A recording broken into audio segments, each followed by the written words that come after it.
our office is pretty good. So we've been doing it for years. Just wanted to make sure. Yes, they did.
What did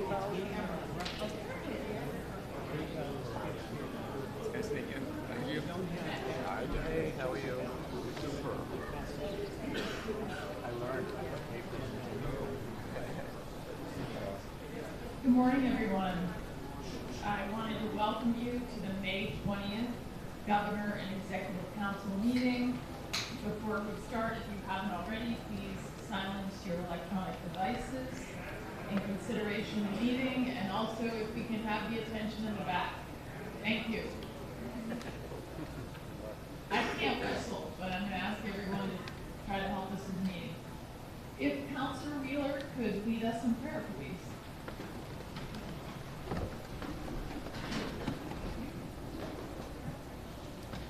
As we approach Memorial Day, Remembrance Day, this is a time to remember. This is the land of the free because of the brave. Thank you, Lord, for those who were willing to and did lay down their lives for the freedom we enjoy today. Comfort our Gold Star family members who suffered as well. Be with those service members as they work to ensure that our freedoms endure. Help us to cherish and never forget the price that was paid. Amen. Thank you, Councilor Wheeler. Is Commissioner Scott here? He, I believe, is going to lead us in the Pledge of Allegiance. Although, since I don't see him, actually, we'll call on Ray Bernard to lead us in the Pledge of Allegiance, right? Thank you, Governor. Appreciate it. Pledge allegiance To the flag of the United States of America and to the republic for which it stands, one nation, under God, indivisible, with liberty and justice for all.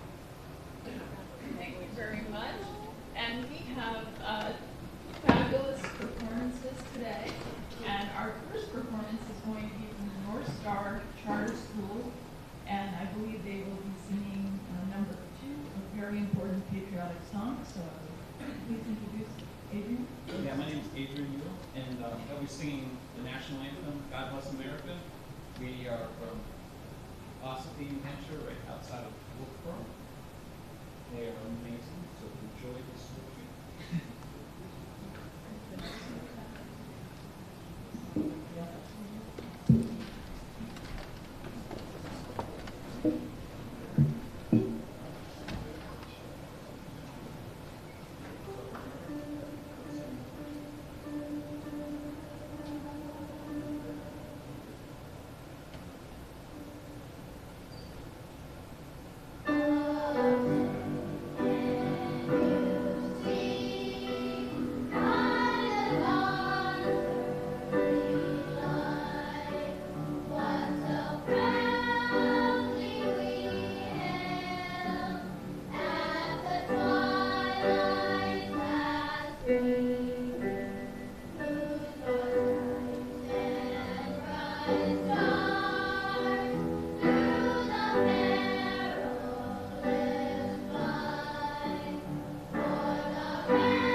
the Governor Executive Council to get a picture with you. That'd be terrific.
Following that terrific performance, we have another terrific performance awaiting us from the Oyster River High School, who I believe will be playing some songs for us. Come on in. Anyone want to make an introduction? Sure, everyone, everyone. Set up.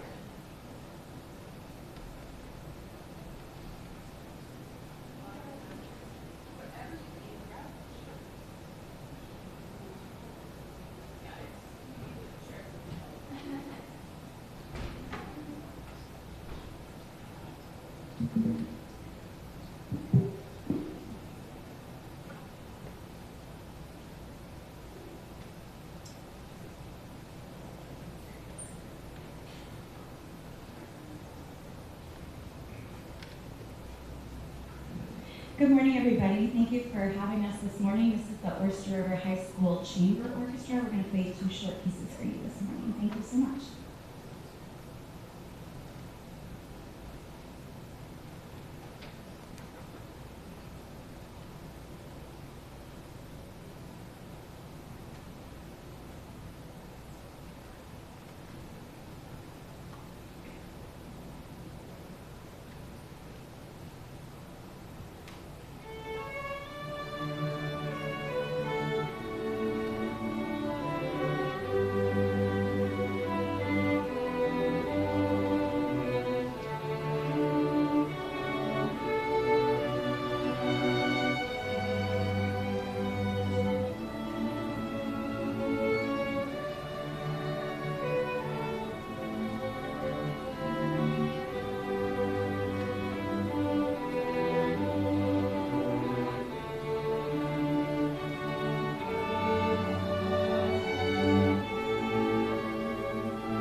Thank you so much. Really a wonderful way for us to start our day, and thank you for being such talented young musicians. So we would love to get a picture of you, being Governor at Hill Council. Thank you.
We have a number of important proclamations this morning, and I would like to start first with Early College Month, recognizing May as Early College Month, and we have a number of individuals who have been awarded for their work promoting early college opportunities at their high schools. So I have a list here, and if anyone else's that I didn't name is here, please come forward as well. But I have Jacqueline Chisholm from Portsmouth High School, awarded by the Great Bay Community College.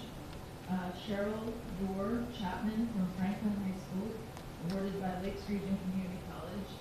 James Choquette from Londonderry High School, awarded by Manchester Community College. Stacy Colellis from Salem High School, awarded by the Nashville Community College. Jessamine Rockwell, Concord High School, awarded by NHGI's Concord Community College. Kim Grogan from Windsor High School, awarded by River Valley Community College. And not present but also honored is Michelle Larcombe of Groveton High School, awarded by the White Mountain Community College. So please come forward as I read this proclamation. If you're here, please come forward. Oh, there they are. I wasn't looking behind me. Chancellor, great to see you as well. Please come up here.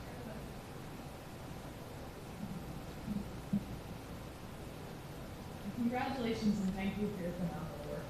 We appreciate it.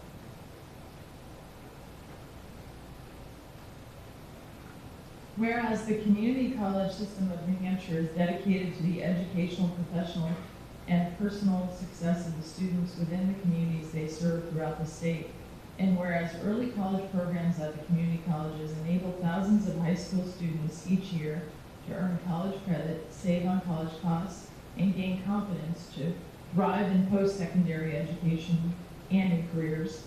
And whereas the New Hampshire's community colleges offer early college courses in partnership with more than 100 high schools across the state, and whereas the community college system of New Hampshire values the critical role played by high school teachers and administrators in helping to guide their students to these important opportunities, and honors these partners with the Early College Advocate Award.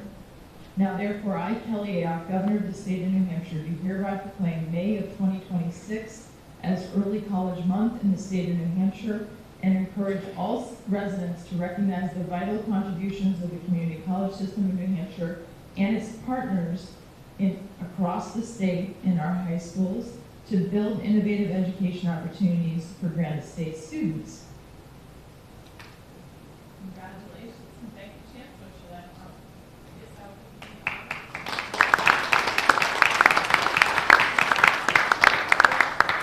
would like to say a few words, Chancellor? Thank you very much. It was a second opportunity in recent memory to come here to speak with this group and appreciate the support we receive from the state, appreciate the support we receive from educators that allow motivated students to fully realize their talent with challenging curriculum, address the barriers to affordability and access to post-secondary education that's critical to their futures, critical to the state of New Hampshire's future. So appreciate all of the support and the partnership that we enjoy with the state, with this group, and with our educators. Thank you so much, and thanks for all.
also are going to recognize Community Action Month, and we have a number of our important partners here from Community Action.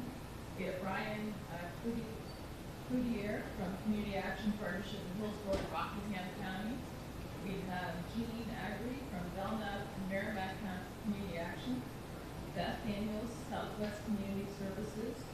Betsy Andrews Parker of Stratford Community Action. And Jean Robillard from Tri-County Community Action. So if we can have our, you guys are involved, this is wonderful. Thank you all for your incredible work. It's such important work for our state.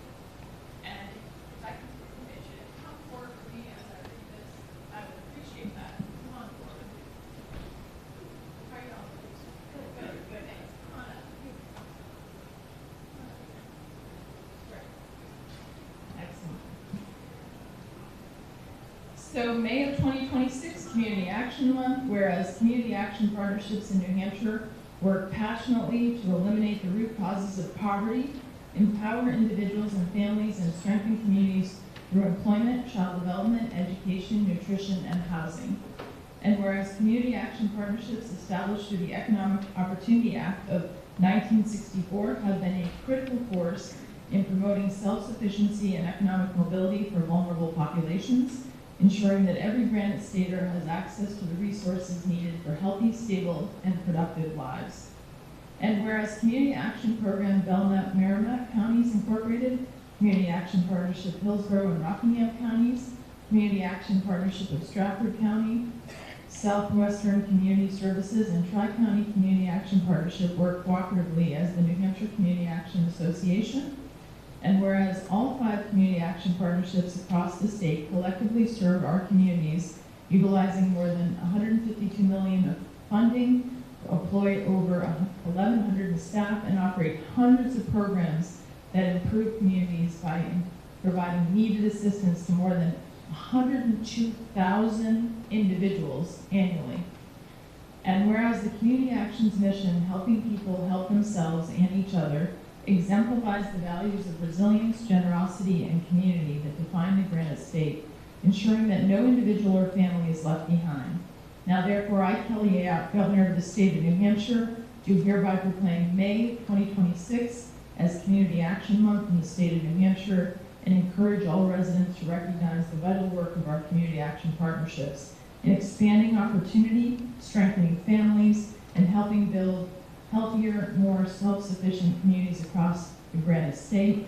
And I want to thank you for your incredible work, and I know the Executive Council wants to recognize you as well in each of their districts, and they know the important work that you do. So thank you for that, and we would love to have the council come forward and get a picture. Thank you. And is there any action you want to say anything? You got to. Well, I want to say, please join us out front. I would love to have everybody come out and see the work that we do, visit with our staff, and look at the signs that we have put in the lawn. Each sign represents 100 participants that have been served throughout each of our counties. So please come and celebrate with us. Awesome. So, thanks so much for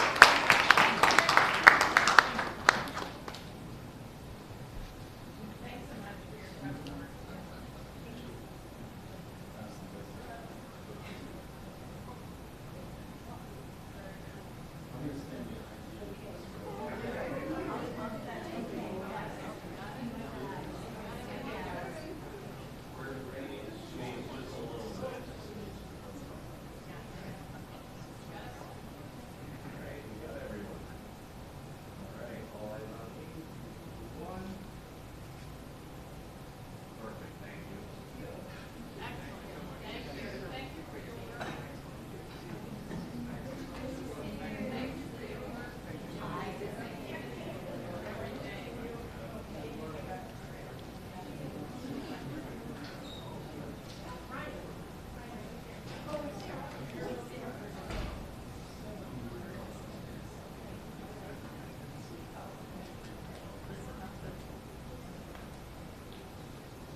this May 17th through May 23rd is Emergency Medical Services Week, and we have such amazing medical services, EMS, emergency responders, first responders in our state, so thank you for your incredible work. Whereas emergency medical services is a vital public service for New Hampshire residents, visitors, and families, with emergency medical service units standing ready to provide life-saving care 24 hours a day, 7 days a week.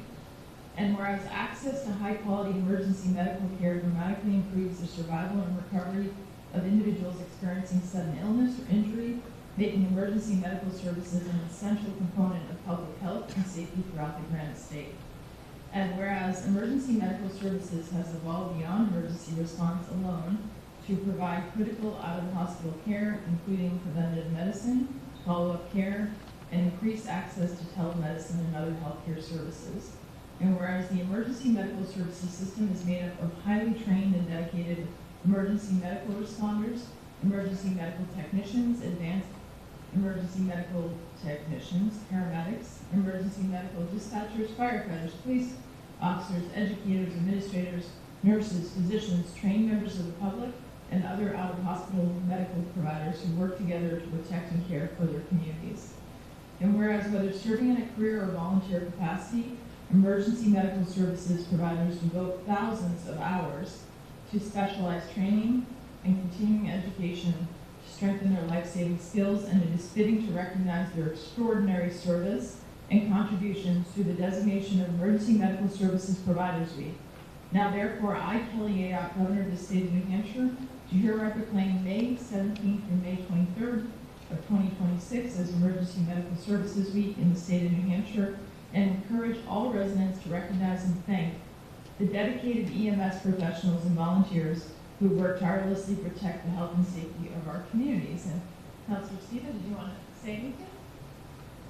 I have seen firsthand, obviously, the caring and the response and the enormous work. Some of you may never need EMS, but when you do, they are there.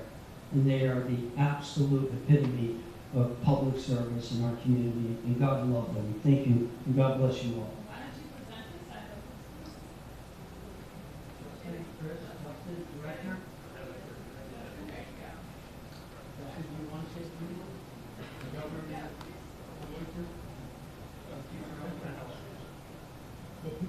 Definitely put on the spot here, but I appreciate your recognition, Governor. And as EMS Week, I appreciate all the work. We respond to about 285,000 calls annually in the state of New Hampshire. And our EMS providers and clinicians do tireless work. So I appreciate all the recognition that we get. Thank you. Well, thank you so much. And we would love, I know the council would love to all come forward and really appreciate it. Thank you so much.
Is Renee Blackman here?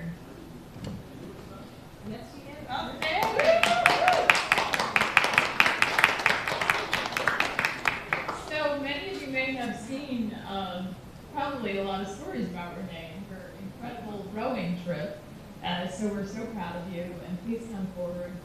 And Councilor Kenny will join me in recognizing Renee. Come on up here. Come on. Is this your son? My son. Hey, Walter. Are you a rower too? Well, if you ever decide to take it up, I think your mom knows a little bit about it. That's pretty cool. Awesome. Counselor, come on up. So recognizing Renee Blacken, whereas Renee Blacken has demonstrated extraordinary courage, endurance, and determination through her successful solo row across the Atlantic Ocean, competing the 3,200-mile Atlantic dash from Lanzarote to Antigua in 65 days, 2 hours and 51 minutes aboard her vessel, Reset. And whereas Renee Blacken became the first solo woman to complete the Atlantic Dash event, the fourth American woman to row solo across the Atlantic Ocean, and at 43 years old, the oldest American woman to accomplish this remarkable feat. And whereas undertaking this challenge without sails or motor power and relying solely on her oars, Renee Blacken faced the immense physical and mental demands of the open ocean with resilience and perseverance while representing the strength and spirit of the Granite State.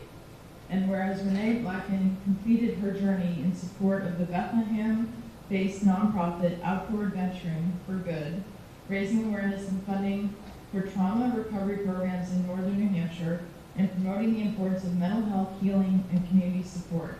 And whereas through her outreach to students and communities throughout the North Country, Renee Blacken has inspired others to pursue their own goals and adventures while encouraging compassion, resilience, and understanding that no one has to face life's challenges alone. Now therefore, I, Kelly Ayotte, Governor of the State of New Hampshire, do hereby commend Renee Blacken for her historic achievement, her advocacy for trauma recovery and mental health awareness, and her inspiring example of perseverance, courage, and service to others. Wow, I'm in awe. Congratulations. Thank you.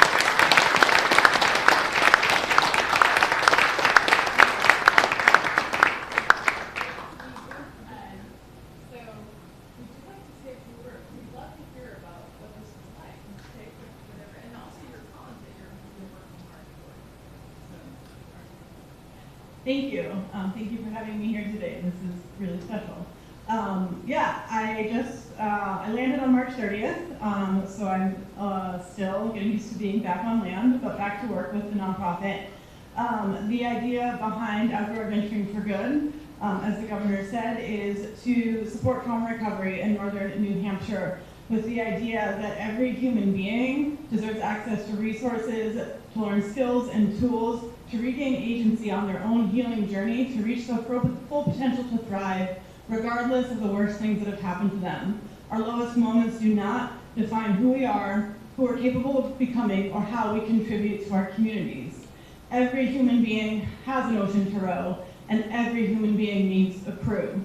I rowed across the ocean to bring awareness to this conversation, to underscore the importance of a crew when we move through challenging things in life, to encourage people that it is not just okay to ask for help, but imperative to ask for help. And importantly, and especially in the northern part of this state, when people ask for help, help needs to be there.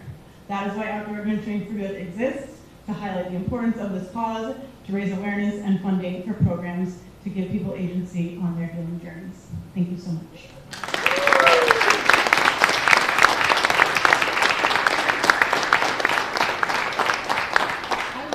Executive Council to come forward, take a picture, and then we can read. I am actually so happy that this class got to hear about Renee's rowing journey, and that you're not defined by what happens with you, and that you all need a crew, and you should always ask for help. I love that.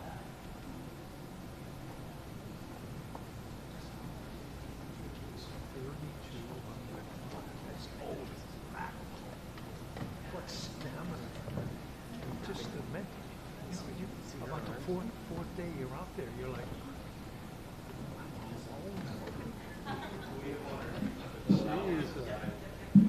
she's a strong woman.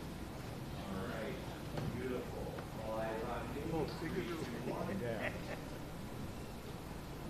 Perfect, thank you so much.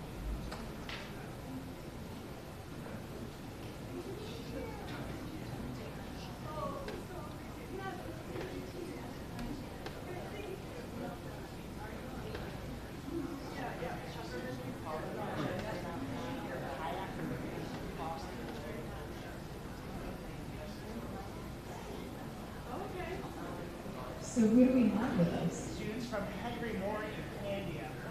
Candia, okay.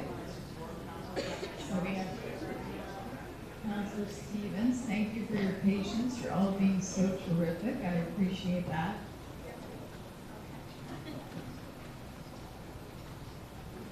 And Counselor Stevens, would you like to greet the school? Absolutely. Candia, huh? What a great town. You know, my name is Counselor John Stephen. I'm your counselor. And I went to school at second grade at Henry Moore School. So I'm one of your alma mater. This is the executive council, and the governor sits at the head of the table, and we convene a couple times a month to do the state's business. And we have 5 members, and I'm going to introduce each one. Counselor Stevens, that represents the Seacoast, that's BENS. Counselor Hill, that's in a lot of different areas in the western part of the state as well as north. Counselor Kenny, Joe Kenny in the North Country. And Counselor Dave Wheeler, who represents Milford, Amherst area. And we're here again to represent you all in the great state of New Hampshire and the great town of Candia. My grandfather was the fire chief in the town, and I remember going to the fire hall all the time with my grandma and grandfather. So God bless you all for coming, and come say hi to the governor. It's great to meet everyone. If you want to give me a fist bump or a high five, or you don't have to do anything.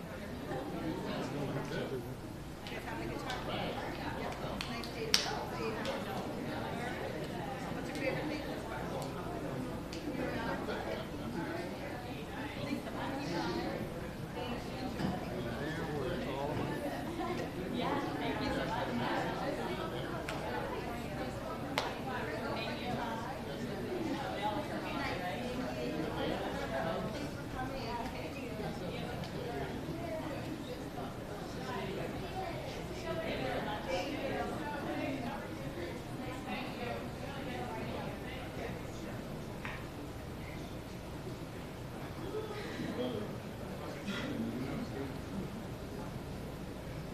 Okay, that was a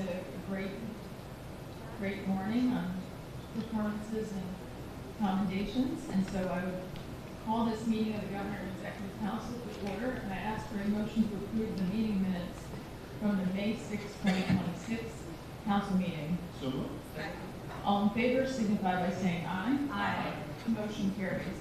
Next, from the Office of the Secretary of State, we have a list of civil commissions. Can I please have a motion to confirm the list of civil commissions? So moved. Second. All in favor signify by saying aye. Aye. Are there any commissions to be added to the list? Hearing none, let's move on to the resignations. From the New Hampshire Circuit Court, can I please have a motion to accept the resignation of Ellen M. Joseph O'Mara? So moved. Second. All in favor? Any discussion? All in favor signify by saying aye. Aye. Motion carries. From the New Hampshire Circuit Court, can I please have a motion to accept the resignation of Edward B. Tenney, II of Stumpy? So moved. Second. Any discussion? Hearing none, all in favor signify by saying aye. Aye. Motion carries. From the Compensation Appeals Board, can I please have a motion to accept the resignation of James E. Casey of Hampton? So moved. Second. Any discussion? Hearing none, all in favor signify by saying aye. Aye. Motion carries. From the Board of Speech Language Pathologists and Hearing Care Providers, can I please have a motion to accept the resignation of Mary Ann Malizi Bolsha of Nashua? Second. Any discussion? Hearing none, all in favor signify by saying aye. Aye. The motion carries. From the Board of Speech Language Pathologists and Hearing Care Providers, can I please have a motion to accept the resignation of Meredith Bergeron of Canaan? Second. Any discussion? Hearing none? I was supposed to make a motion to come from, Oh, okay. that's why they're laughing. Oh, okay. Well, we can correct that, that's good. All right. All in favor signify by saying aye. Aye. The motion carries. From the Manufactured Housing Installation Standards Board, can I please have a motion to accept the resignation of Fred Manuel of Strata, New Hampshire? So moved. Counselor Wheeler?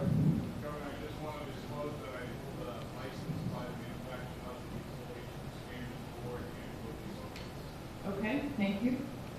All in favor of accepting this resignation signify by saying aye. Aye.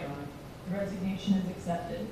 From the New Hampshire Circuit Court, can I please have a motion to accept the resignation of Charles L. Greenlaw of Albany? Second. Any discussion? Hearing none, all in favor signify by saying aye. Aye. The motion carries. Now we'll move on to the list of confirmations.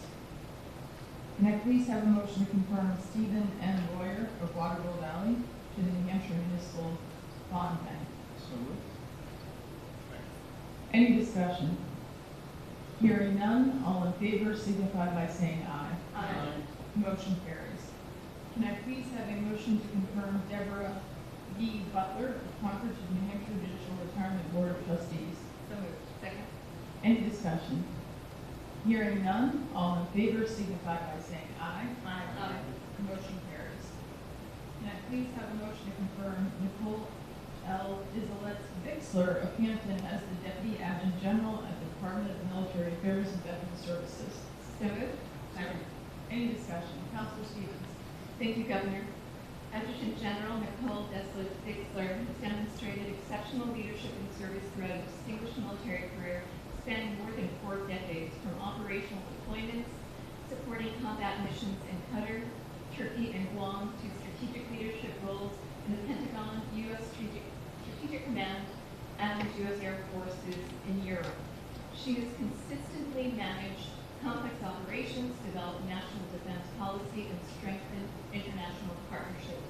A graduate of both the U.S. Army War College and the Naval Postgraduate School, the General combines operational expertise with strategic vision.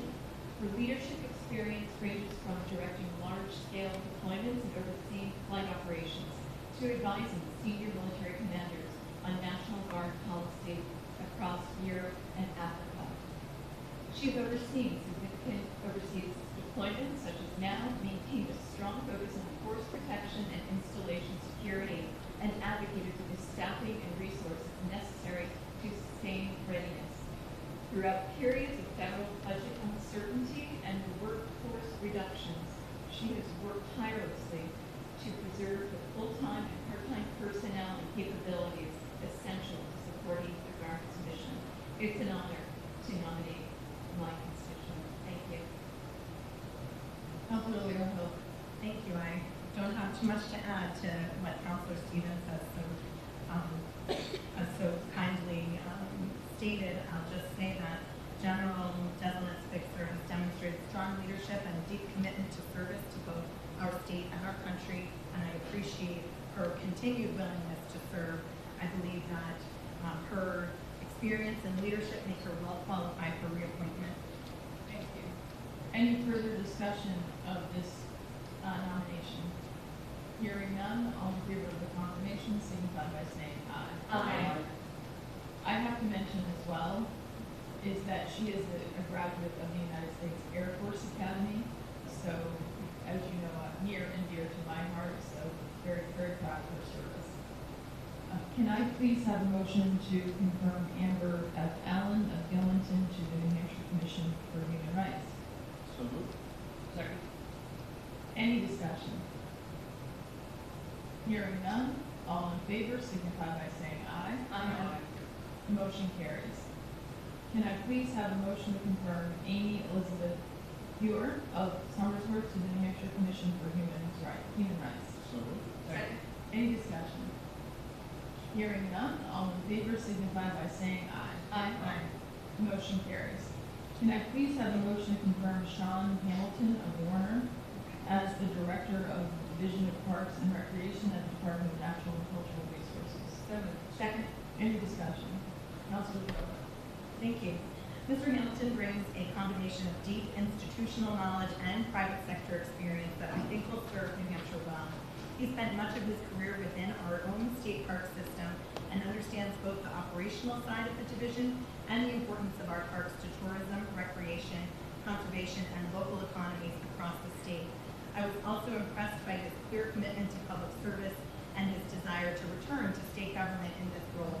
Our state parks are one of New Hampshire's greatest assets, and I believe his experience and long-standing connection to the system position him well to lead the division forward. Thank you, Councilor. Is there any further discussion? Councilor Kenny? Thank you, Governor. I also support the nominee. Mr. Hamilton brings a very across-the-board experience in state park system, knows the technology, knows how to promote travel and tourism to our state parks. But I was amazed at every park that I mentioned in my district he's been at, he's worked at, and so I threw out probably 7 or 8, 9, 10 state parks, and I was impressed. There was a couple he had to catch up on, the Weed State Park project, and he had to catch up on a few other projects. Sounds like a visit in the making. Well, we did visit it a few years ago, but it sounds like definitely a trip there.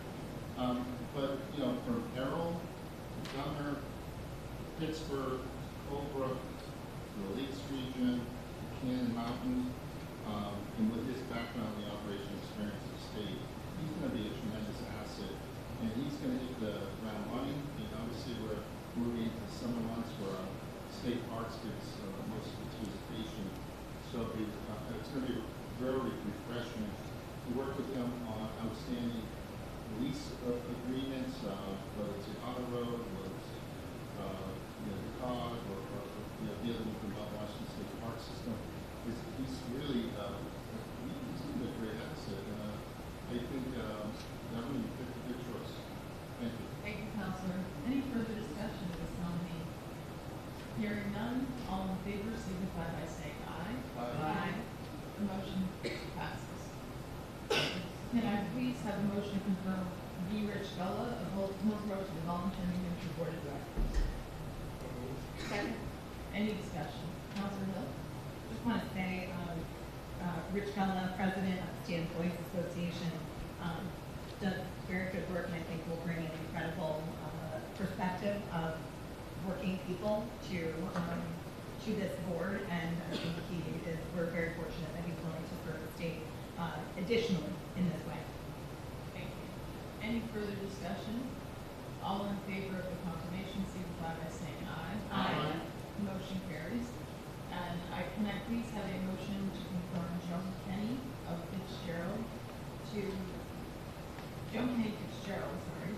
Manchester to the Dental Hygienist Committee? So moved.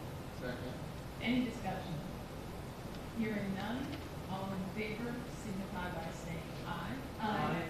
Motion carries. Now I'd like to move on to the list of nominations. As the Director of the Division of Water at the Department of Environmental Services, I nominate Rennie Pelletier of Wolfboro. To the Lottery and Gaming Commission, I nominate H. Andy Cruz of Bedford. To the Personnel Appeals Board, I nominate Randall Clark of Hollis. To the Public Water Access Advisory Board, I nominate Sean Snover of Milford. To the Community College System of New Hampshire, I nominate Jesse Pulaski of Greenland. To the Community College System of New Hampshire, I nominate Cassidy E. Barrett of Concord. To the Volunteer New Hampshire Board of Directors, I nominate Aston Langlois of Berlin. To the Ballot Law Commission, I nominate Ovid M. Lamontagne of Manchester. That concludes the list of nominations for today's meeting. Moving on, I ask for a motion to adopt the consent calendar agenda. So moved. Second. Are there items that the council would like to remove from the agenda? Please, Councilor Kenny. 5B.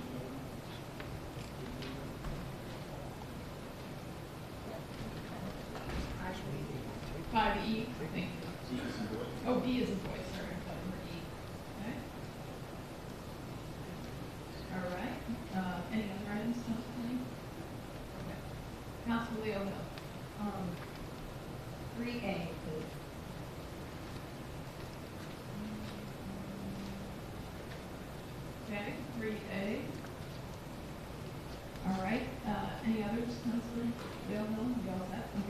Counselor Stevens? 3A.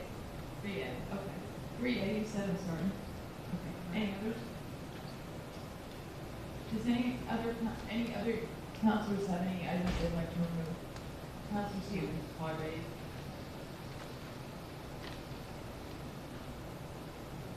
5A? Any others? Hearing none, I ask for approval of the consent agenda with the exception of items 3A, items 5A, 5B, and did I miss any, just to make sure I have them all correct? So I have 3A, 5A, and 5B. Is there any one I missed from the counselor? Hearing none, then all in favor of the consent agenda with the exception of those three items, signify by saying aye. Aye. The consent agenda passes, and now if I can have a motion and a second on item 3A from the Human Rights Commission. Discussion. Yes. Yes. So we could have, I believe we have both the chairman and the executive director of the commission here to answer any questions. So if you want to come forward.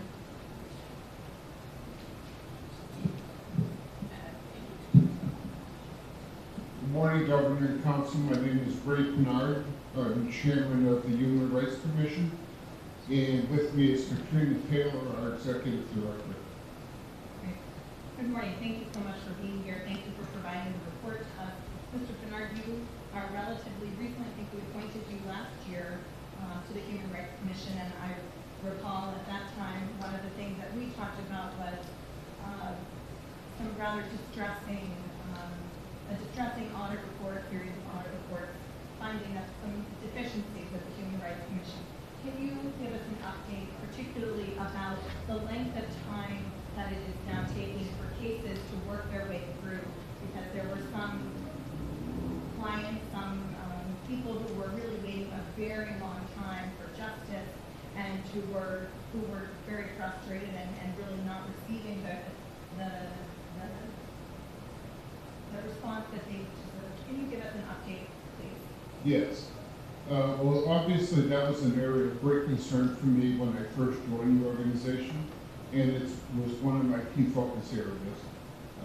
I felt, along with others at the commission, that there were people in New Hampshire who were being denied their rights because the cases were not being processed in a timely manner. I'm happy to report that anybody inside of the statute of limitations is now being handled. There are no cases outside that period. And based on the cases I'm personally seeing and reviewing, the case time is running about 20 to 22 months from filing to probable cause or no probable cause finding. And then from there, there's, the hearing process and it goes that far. Thank you. And how the commission, I know we've appointed, a member of the governor has brought forward some nominations. Is your board, is the commission now fully, or after today, will the commission be fully, be full? Yeah. Yeah. And then I'm also interested to know from a staffing perspective, if you can give us an update about where you are in terms of staffing. So as far as commissioners are concerned with today's appointments, we have 7 commissioners.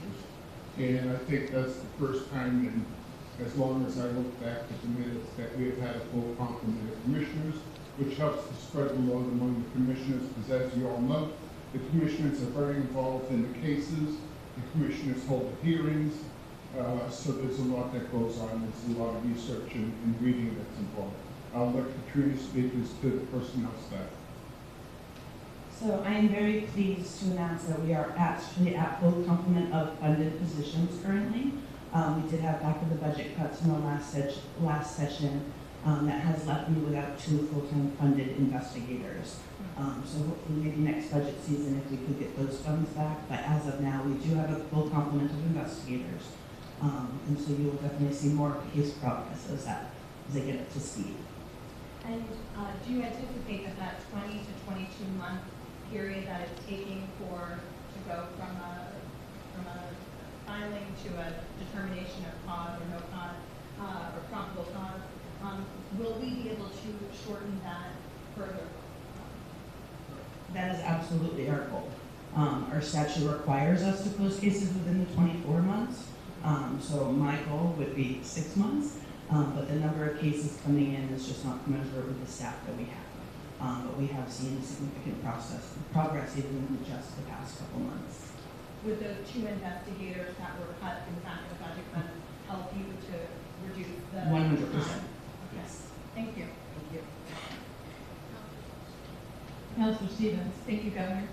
Well done, Chairman Pinard and the 5 members of the Commission for Human Rights.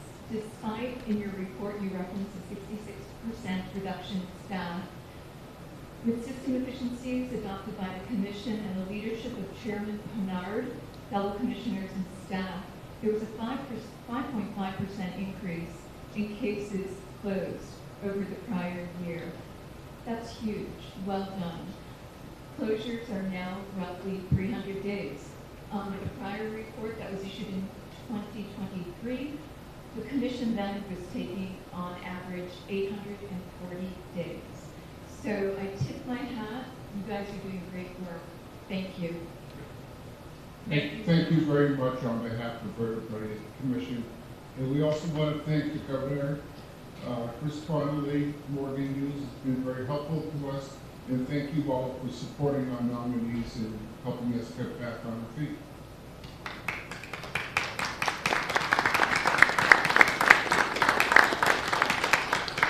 Any further discussion from the council? I want to commend Ray, Pinard, and the members of the commission, and certainly the staff there as well. But it really takes, when we think about New Hampshire and the greatness of New Hampshire, it's always about the people. And Ray has dedicated so much time to this volunteering to take us from 840 days to 330 days and to really get us in a position where the people have a forum where their rights can be vindicated. And we've done that with efficiencies and less staff. It's nothing short of just phenomenal. So I'm just very glad that we can recognize, you know, the whole commission and Ray, especially you for your leadership and taking this on. And we appreciate you, and you represent the very best of New Hampshire. So thank you for that. Thank you very much.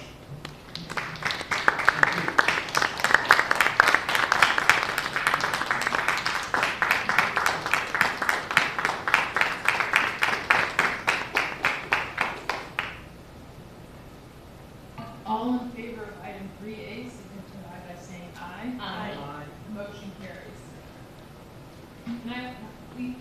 Could I please have a motion on item 5A? Second.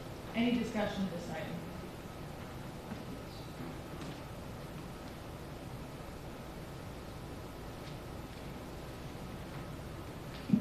Good morning, Governor, councilors. For the record, my name is David Rodriguez, Commissioner of Department of Transportation. Commissioner, just real briefly, this is an important project in my district. And when I was looking at it, I continued to hear from the town how important this project is.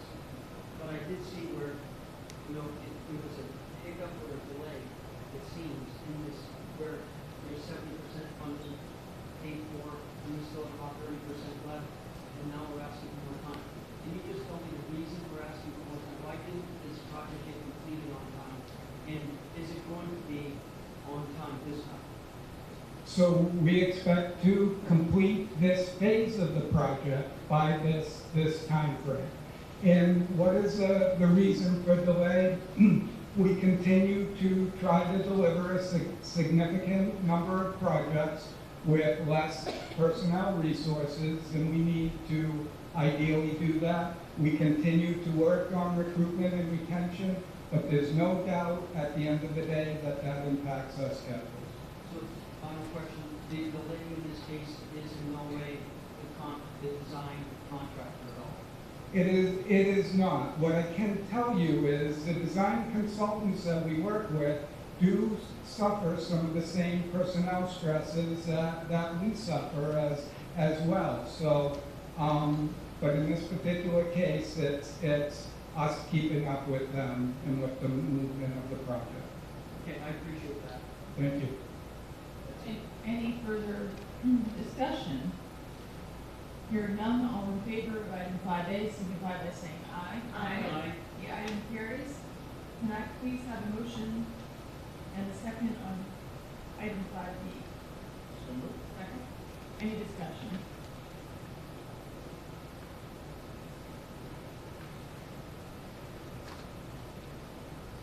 Please.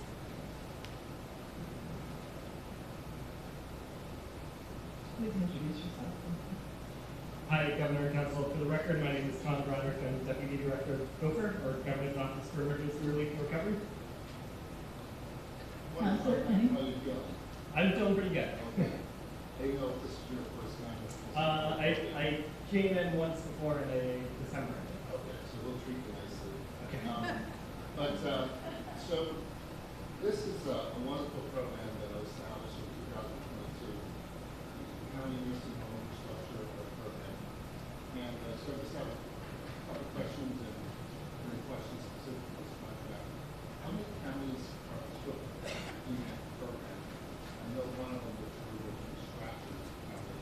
How those projects, how many participate and how many are completed outside of this contract? So every county participated.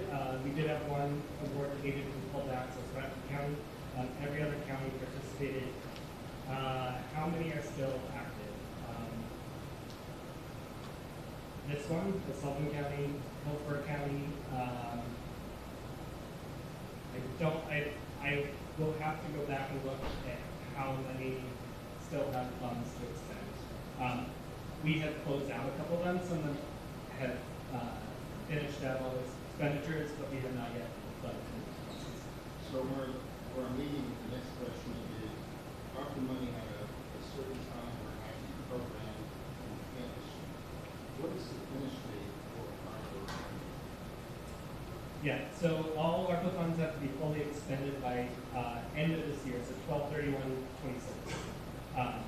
This particular project, I'm guessing is to your next question because we're extending it late in the year. They've expended over 98% of their funds already. We don't have concerns that they won't extend it all in time. So we are watching that closely. So when I look at the last, paragraph, the second page of the contract, it says that, there's 156 resident beds being approved. All but 12 will have been completed by the current completion date. Can you explain a little bit about this project? The 12 beds? Well, yes, and if I don't have the detail here, we'll be more than happy to go back to it. So they were approved for HVAC improvements, in general renovations to staff spaces and 100, I think it's 156 beds. All but 12 beds will be done by the original completion date, which is the end of this June. We fully anticipate they will have spent all the funds by the end of this June as well. The issue here is this program, all the awards were structured as forgivable loans, and forgiveness here was predicated on project completion.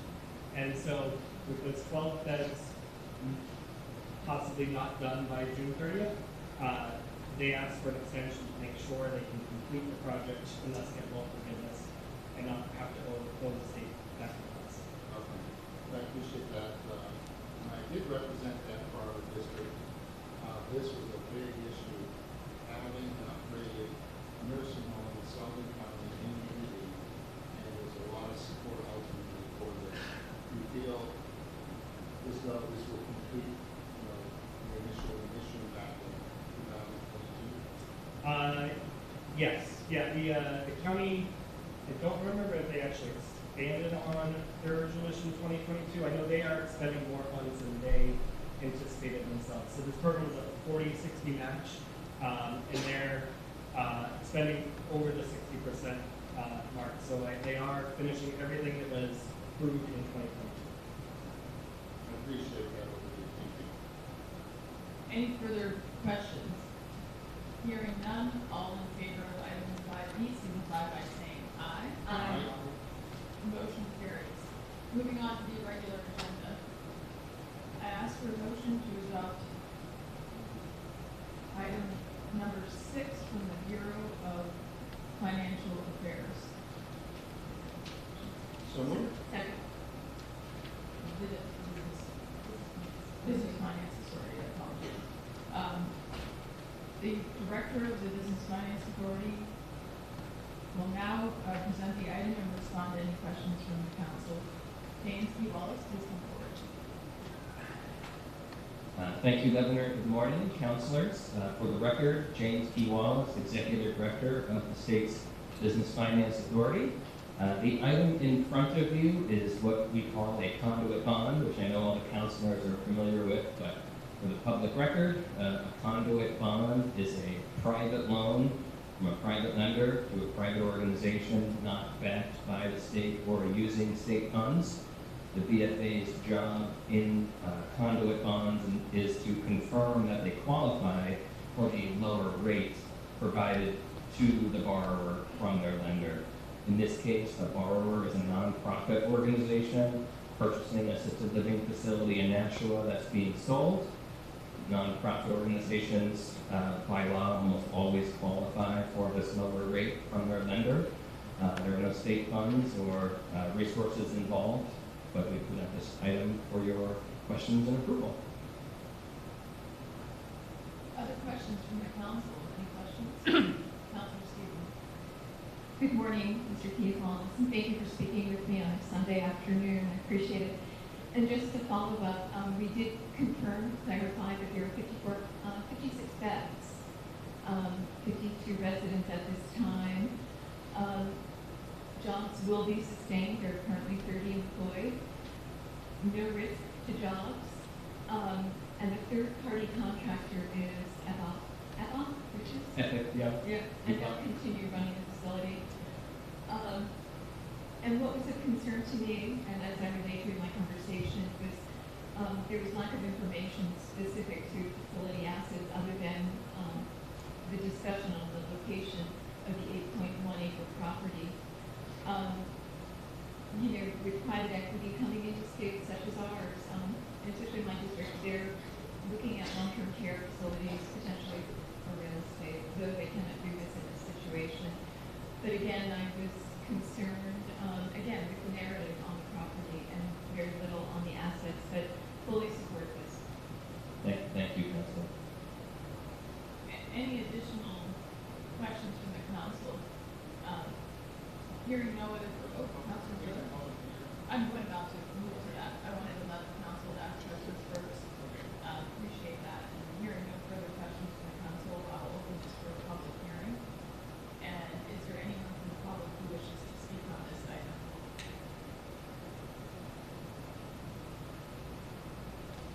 Hearing no one from the public who would like to come forward to speak on this item, the public hearing is now closed. And are there any additional discussions before we have a roll call vote on this item? Hearing none, I would ask for a roll call vote. Yes. Yes. Yes. Yes. The item is approved. Thank you very much. Thank you, Governor. Thank you, everyone. You as well. Thank you. I ask for a motion to adopt agenda items 7 through 28 in the Department of Transportation. So moved. Second. Any discussion of these items? Councilor Leonard. Good morning. For the record, my name is David Rodriguez, Commissioner of the Department of Transportation. Thank you very much, Commissioner. I would like to talk about item number 9. This is the transfer of almost $1.3 million from the highway surplus account to fund fuel purchases. Can you talk a little bit about what's driving this agenda item? Yes. So the department runs a fuel distribution system. That fuel distribution system consists of about 96 pumps around the state for the department, for state agencies, for municipalities who choose to come into it, and also for nonprofits. And what this specific item is to help us to pay the bills for the fuel deliveries that are going to fill those sites. And the cost has gone up reflective of the increase in the cost of fuel recently, beyond what we had budgeted.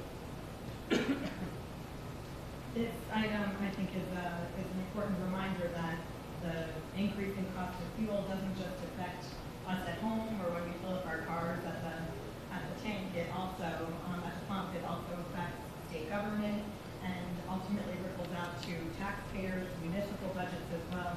Are you concerned about the continuing volatility of fuel prices, and should we expect to see further transfers in the future? We or the council will likely see more items related to fuel. One of the places that will likely be coming this summer is all of our construction contracts, or most all of them, have what we call a fuel adjustment, and then if we have a significant amount of paving in them, they have an asphalt adjustment as well. And what those adjustments in the contracts do is remove some of the risk from the bidders when they bid the job, so that if commodity prices such as fuel and asphalt rise, we can compensate them for that rising cost.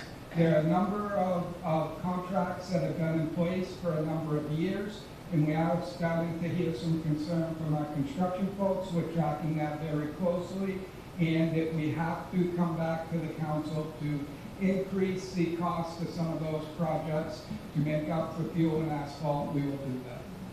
So are we talking about like agenda item number 20 that has, paving, asphalt for roads, some of which are in my district 22, agenda item 23, those are the paving projects that if we don't make additional transfers in the future, we might pave less roadway for the same at the contract price. That is true. It all depends on the project. So for the resurfacing projects that we have this year, if we were able to increase the contingency in those contracts, we did that. We increased the contingency. There was a memo that has circulated from 5% to 7.5% on those contracts. So we would hope that those contracts would be covered with that contingency. The other thing, depending on the funding source of the contract, if it's a betterment paving project that we don't have the funds, we would reduce the number of sections that we do to stay within the contract limits. This is a really big concern because we already are not able to keep up with the work that we need to do. So the price of fuel is potentially going to make it that our dollars go even less far than we were anticipating. I hope that the contingency, the additional contingency, will allow us to do the work that we anticipated. But if they do not, will you let the council know what the changes are so that we can understand the impacts in our district if miles of road are not going to be repaved the way that we anticipated? At your request, yes, we will do that. Thank you. Any further proposals received? Thank you, Governor. Good morning, Commissioner. In regards to agenda item 26, my concern is looking at the history of federal fines. This vendor has had 10 prior OSHA violations. The majority have been related to respiratory protections, and these are deemed as serious. How are we tracking? I've raised concerns about EPA violations in the past, and again, this is for $598,000 for a vendor called NCO. So again, my question is, how are we tracking federal violations? Yes. How are we monitoring? Right. So from a DOT perspective, we pre-qualify contractors based on them being approved vendors with the state of New Hampshire, and meeting certain qualifications to do the work. I'm not aware of those specific safety violations with this specific contract. There are times that contractors' safety evaluations may warrant a closer look. And in this case, we can look, but that is not a current criteria of whether or not we award the bid. If the contractor is qualified, we work under a low bid system, and the lowest bidder gets the project. And just to follow up, I would just like to emphasize that these were projects on I-93, and the well-being, the safety of our workforce is critical, and I just hope we can monitor. Thank you. Councilman Hill.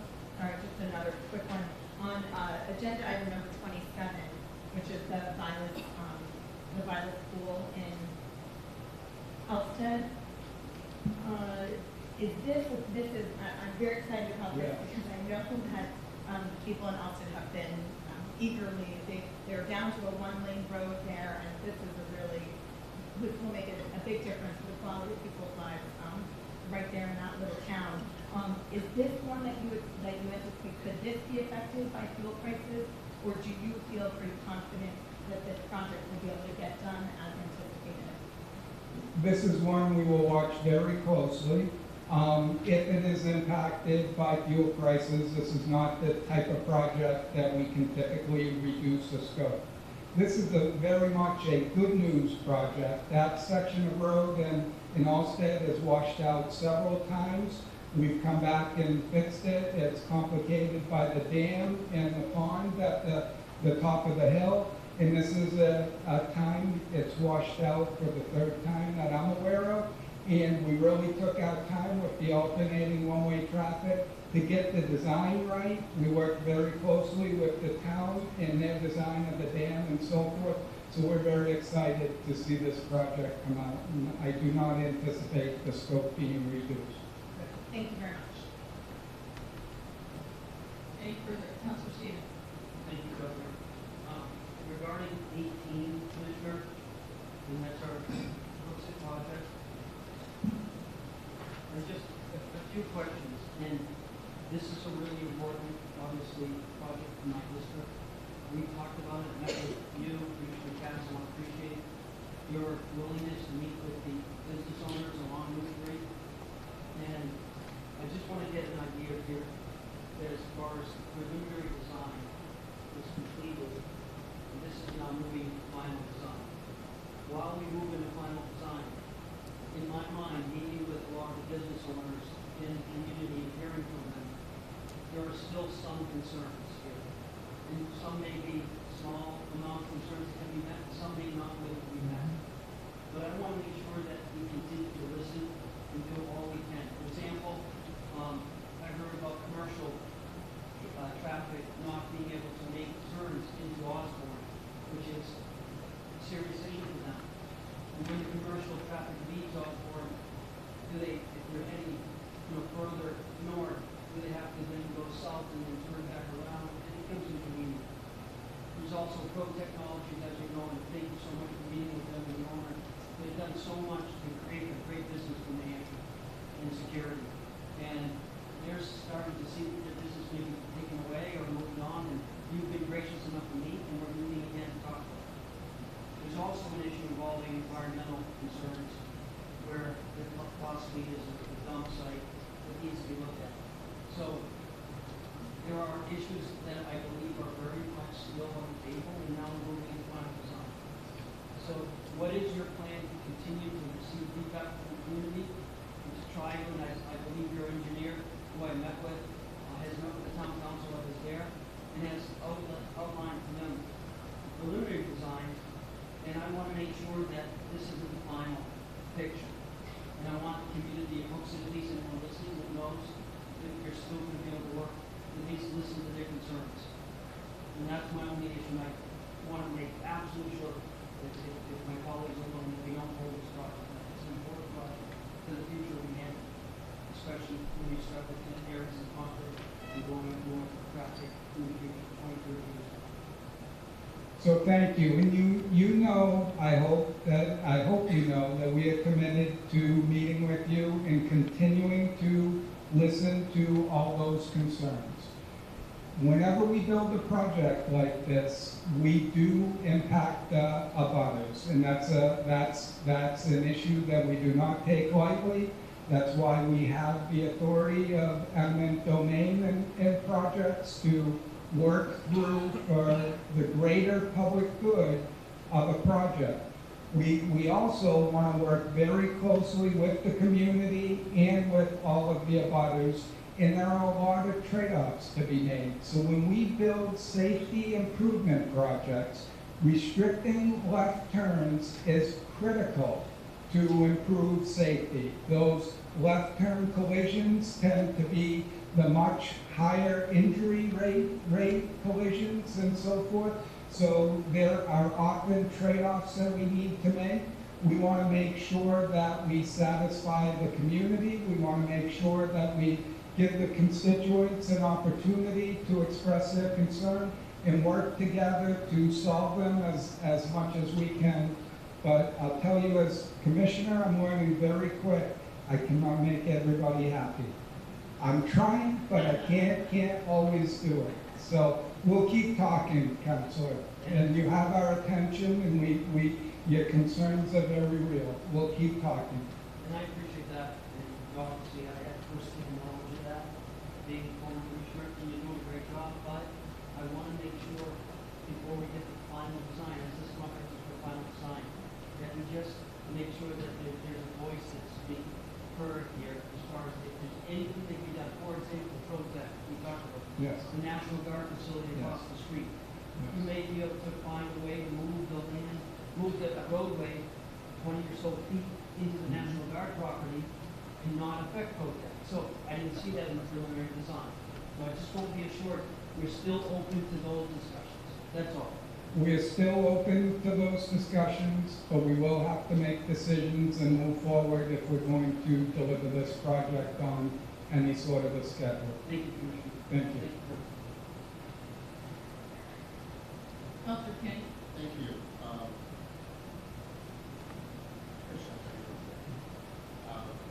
Thank you for picking up that phone call the other day as across the emergency up in Conway, the railroad, and it's all been repaired, and everyone's finding crossing, so it's good.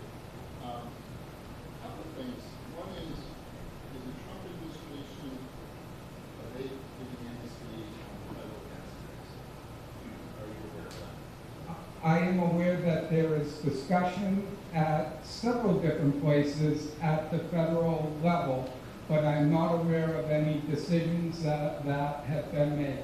I do know when it was discussed earlier, there was a discussion of backfilling those federal funds with other sources besides the road tolls or the federal gas tax. So what we are always most concerned with, if we're going to keep operating as a department and if we're going to keep our projects going, if a decision like that is made, we are always looking to be sure that there are funds coming in so we can continue to operate and so we can continue our capital program. Also, I just want to mention engineering school that you mentioned was very well. Yes. Over there, we visited last week. And in talking to professor and students, graduate students, we have an infrastructure research center there. And I was blown away about the research that's going on. Is that research impacting Metro DOT, and you take some of the research with you to the department? Oh, absolutely, and we fund some of the research, and we're going to be talking about indirect cost rates with UNH so we can get that right, because we have research that we want them to do, but we need to be able to have a fair indirect cost rate, or what they call a facilities and administration rate. I'm glad you were there because you probably saw the lab. I'm a proud graduate of UNH when the new engineering building was being built, and we had the best equipment in the country in there, but that costs money, and they leverage all of that equipment every time they do a research project for us. So one of the things that I was blown away was the artificial intelligence, Yeah. where they could take a video of a road for 10 miles, identify the cracks, how deep, how large, what type of fill we take to fill those cracks. And it probably would take a bunch of phone calls to do that. It was done actually in minutes. The other thing I was impressed by was research being done on asphalt and the strength of asphalt. And lastly, they're doing a lot on earthquakes and building structures and what type of materials to use for the strength of building projects. But very diversified group there, very interesting, very talented. So I see where all the good stuff that's being done with research side is benefiting the DOT. So I just wanted to highlight that. I really appreciate that. They are a great partner for us, and they help us learn all the time. And we are an important partner to them to help fund their research and to help fund this great equipment and these facilities that they have. Any further questions from the commissioner? Hearing none, all in favor of items 7 through 28, signify by saying aye. Aye. Motion carries. I ask for a motion to adopt agenda items 29 through 30A from the Department of Information Technology. Second. Any discussion? Councilor Stevens?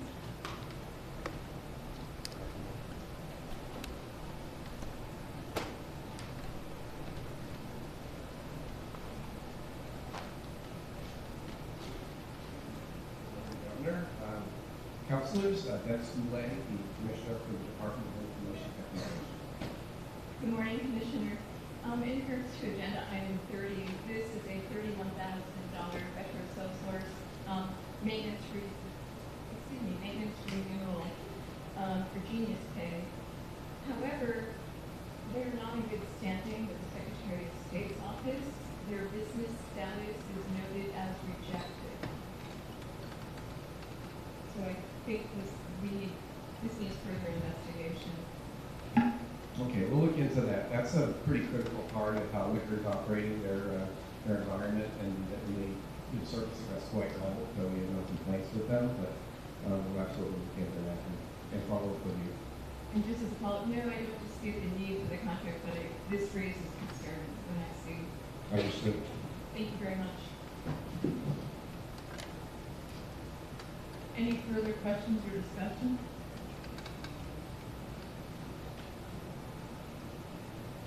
Hearing none, I would ask for approval of items 29 through 30A.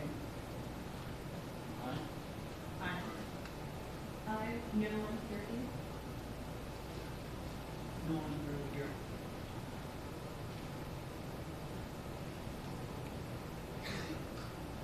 Okay, so I believe the items passed, including 30. Thank you. And you'll circle back with that information, commissioners? Very good, thank you. I ask for a motion to adopt agenda items 31 to 34 from the state treasury. So moved. Second. Any discussion? Hearing none, all in favor signify by saying aye. Aye. The item is carried. I ask for a motion to adopt agenda items 35 and 36 from the Department of Revenue Administration. So moved. Any discussion? Hearing none, all in favor signify by saying aye. Aye. Motion carries.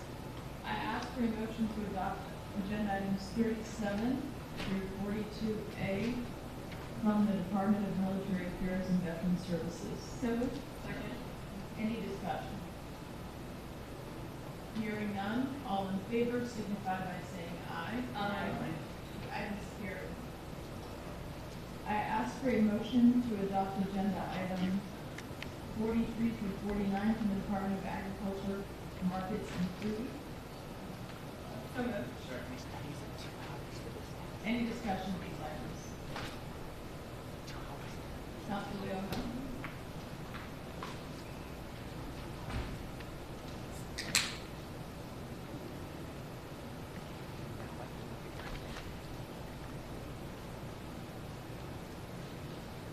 Governor, members of the Executive Council. I am Sean Jasper, Commissioner of the Department of Agriculture's Markets. Great, thank you. Welcome back. My question was on, well, I was glad to see after our road show with Councilor Wheeler last year where we learned about integrated pest management, I was very glad to see number 48, the New Hampshire Fruit Growers Association grant to help disperse this information throughout the state. So that was just an observation. But I was wondering if you could talk a little bit about number 49, the removal of the Wild Music Dam in Landa.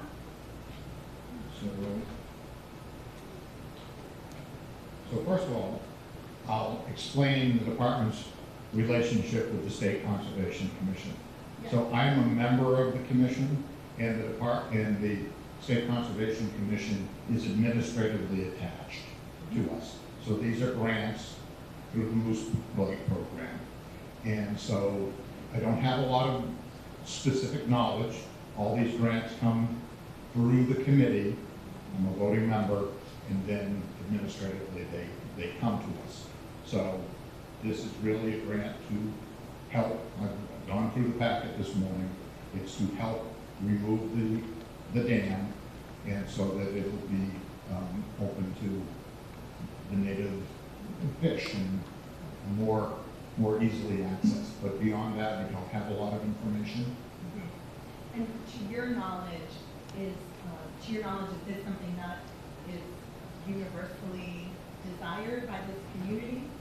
I believe it is, that the dam really serves no function or purpose anymore, and we're seeing this all over the state now, where dams that are really just blocking fishing and boating, that there is a real desire to remove them, and this is part of that program.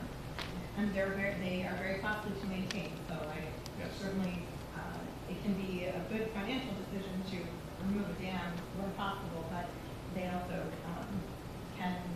dams can create recreational opportunities that people really enjoy. So I appreciate your comments on this, and thank you. So we have a school here, so before we ask further questions, so who do we have here? Students from Cornish. Oh, wonderful. Oh, good. Well, welcome, you guys. Well, hello, Representative Palmer. Nice to see you as well. Well, welcome to the Executive Council. Here we are. We meet twice a month with the governor, who is here at the head of the table. And there are 5 of us. The state is divided into 5 districts. And Councilor Joe Kenny represents the North Country and eastern half of the state, basically. I represent District 2, which includes the town of Cornish. Councilor Janet Stevens in District 3 represents the Seacoast. And Councilor John Stevens in District 4 represents Manchester and the surrounding area. And Councilor Dave Wheeler, with the very nice American flag tie on, represents District 5, which is Milford, Nashua, and that area. And we work together to help run the state. We were just talking about, where you see all these piles of papers here? That's our homework. We had to do that homework. Oh, hello, Representative Dry. Nice to see you as well. This is our homework that we have to do, and so today we're going to be voting on all of these contracts. You can see Councilor Stevens does a lot of homework. See all of her sticky notes? That's probably questions she's going to ask and things that we're going to talk about. So this is where we do the work, and we also get to vote on really important positions like judges, for example. The governor will nominate people that she thinks will do a good job, and then the executive council, we get to ask them questions, and ultimately we get to vote on whether they're going to get to be in those jobs. So it's an important job, and it's a really great honor to do it. What's been your favorite part of your visit so far? This? It's pretty cool to get to be in the room where it happens. Neat. Well, I know we've got a lot of work ahead of us, so if you'd like to, though, you can come down here and meet the governor, and hope you enjoy the rest of your time here. Thank you for coming to the State House. And here, I'll give a little fist bump on the way by. All right, thanks so much for coming, you guys. It's nice to have you. All right, thank you so much. Bye. Oh, thank you so much for coming. Yes. Yes, my pleasure. Yeah, no, I'm tied. see you. Oh, wonderful. Really nice to have them. Thank you. Thanks for all your work.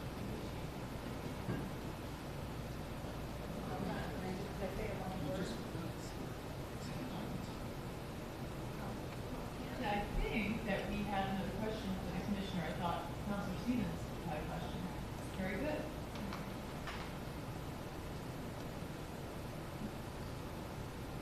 I know I couldn't get away from it. Good morning, Commissioner. In regards to our state conservation committee grants, we're not getting a full picture on the funding of some of these easements and acquisitions. For example, we're seeing $12,000 for conservation easement in Moose Mountain Regional Greenway. I'd love to find out additional information as to what the total cost is and how they're getting that revenue to cover the cost. Is that something that we can start including in these contracts? I'm really not sure because we're just one of the funding partners. Can be many. They come to us often, we don't get the further information. We have approved at the state conservation level our share of a grant, and then it moves on from there through the process.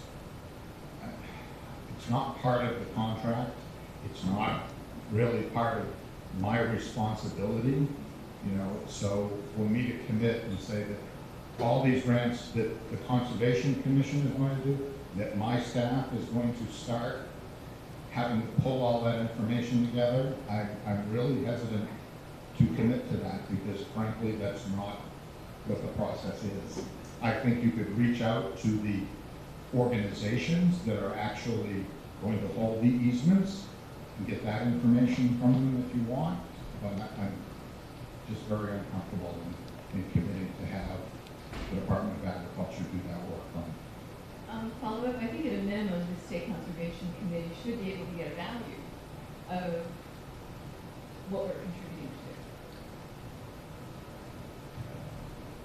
Well, you could certainly have that conversation with the chairman of the State Conservation Commission. And follow-up, you don't feel it's your responsibility to ask on behalf of the council? I'm not, because that's not what we're bringing before you. We're bringing forward with you our share of a grant. It's not our project, and so I'm not comfortable with that, yes. And just as a final follow-up, with the CDFA, we are giving a portion of funding to a project, but we also know the costs, and we also know what we're getting into. That's all I have to say. Thank you. Thank you.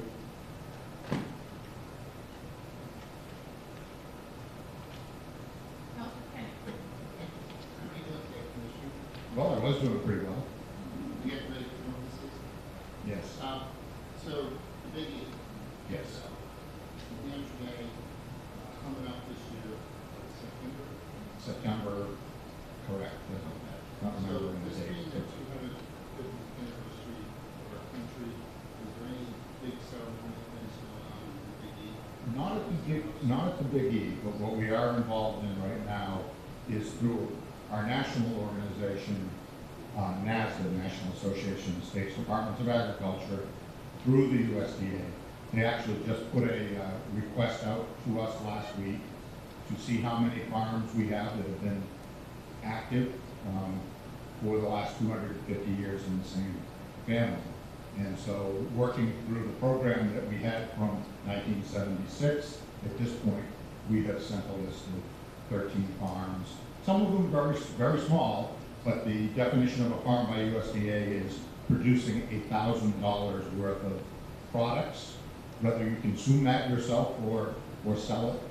And USDA hasn't changed that because I'm afraid that if they changed it now, since 1972, we'd be wiping millions of farms off of the ag census. So I don't think that's been changed, but we have identified 13 farms. We've sent that on. And we're involved in some other discussions about what we can do, because there will be a state's pavilion down on the mall this July, and the state will be participating in that. But that's the only thing at this point that we're looking to do. Okay, thank you. Any other questions? questions for the commissioner? Hearing none, all in favor of items 43 through 49, signify by saying aye. Aye. The items carry. I ask for a motion to adopt agenda item 50 from the Department of Homeland Security. So moved. Second. Any discussion? Hearing none, all in favor signify by saying aye. Aye. The item carries. I ask for a motion to adopt agenda items 51 and 52 from the Department of Corrections. So moved. Second. Any discussion on these items? Hearing none, all in favor signify by saying aye. Aye. The items carry. I ask for a motion to adopt agenda items 53 through 69 from the Department of Energy. So moved. Second. Any discussion? Counselor Stephen?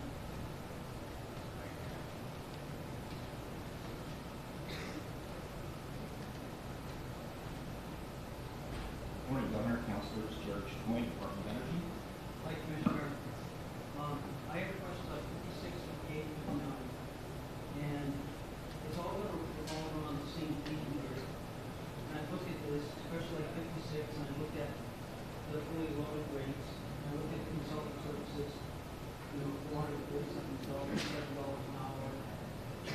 And I then look at the ICDF contract 59. And I see that this is important marketing to make sure that the constituents and people in all of our districts know about the energy saving programs. Yes. I look at 58, $450,000 per year engineering. That may be specialized services, but I keep coming back to the same, and I look at this as today, there's other departments in the same situation. Like, why are we not looking at state employees to do these services? Because especially when it comes to marketing, when you're talking about $250,000 a year, and you can't go to BEA or other departments that are trying to leverage, see, and maybe hire 3 FTEs to notify folks about the same program and everything else. And I don't know why we keep going back to hiring these consultants significant rates. And maybe I get the fact that energy is a very sophisticated issue, and I know I'm probably going to hear that. But has anything been done to see what portion of these services can be done by state employees at a much less cost to the state? Yeah, Counselor, I think that the challenge we've had is, and we're trying to work with the legislature through a budget process, and creating new positions has not been popular. You know, we attempt to, there are times when we will hire, we will request full-time temporary positions. Many times, though, that's with federal funding. So we do try to meet our needs with employees, but there are also budget challenges. We have to convince the legislature that those resources are needed. And so we do the best we can with what we have. And I will also say that hiring this type of expertise to fill career positions that we could attract the talent that could meet this need would be difficult. And I'm not trying to make excuses, I'm just trying to, our budget is the hand we're dealt, and we do the very best we can. Okay, so I'm just going to focus on 59. Was that this is $830,000 for 3 years, and the first year is $232,000, and then the next year is $398,000. And this is an effort to, again, promote efficiency and in our community. And we're hiring a vendor, consultant, we're continuing to talk to a consultant from Virginia who's doing marketing and really doing outreach. And they did a survey, and I get the fact. There's a survey, you could buy Survey Monkey and survey every resident that's using energy in the state for much $20,000 and get the results and take the data and compile it and be able to now analyze and determine what to do. But on that particular issue, why, if you were to say today, no, we want you to go and look at other resources, what would be the impact of that in the moment? Because the legislature is going to be happy for saving money in the end. Sure, and I'll just start so everyone knows. So start with 59. With this item, we're required by law to promulgate the benefits of energy efficiency to the citizens of the state. And we're required to spend up to $400,000 on that annually. And so we're trying to meet that statutory requirement. You know, are there other options? You know, we did do an RFP originally for these services. I believe we had one response. Or we had multiple? Yes, we had multiple originally. I'm happy to go back and look at other options to do this. This is just what we have done historically, is go an RFP for these services and, you know, working with the utilities, this is ratepayer money, so we do want to make sure we're getting the best bang for our buck. But I'm happy to go back and talk with the team and say, okay, how can we do this differently going forward? Are there other options to collect this? And can we do that within the agency? I'm not sure we have the bandwidth to do that, but I'm happy to explore it.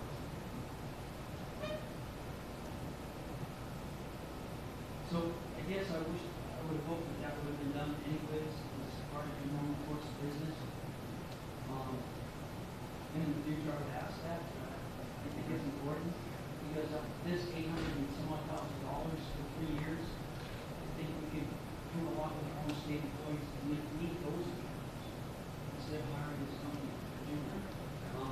The others are more technical, is that correct? That's right, they're very technical. I'm not sure even if we had the positions, we could recruit the talent for what we pay at the state. Maybe that would be difficult. And then again, I'd have to go to the legislature and say, I need more positions. That's not been popular for years. More positions would be great.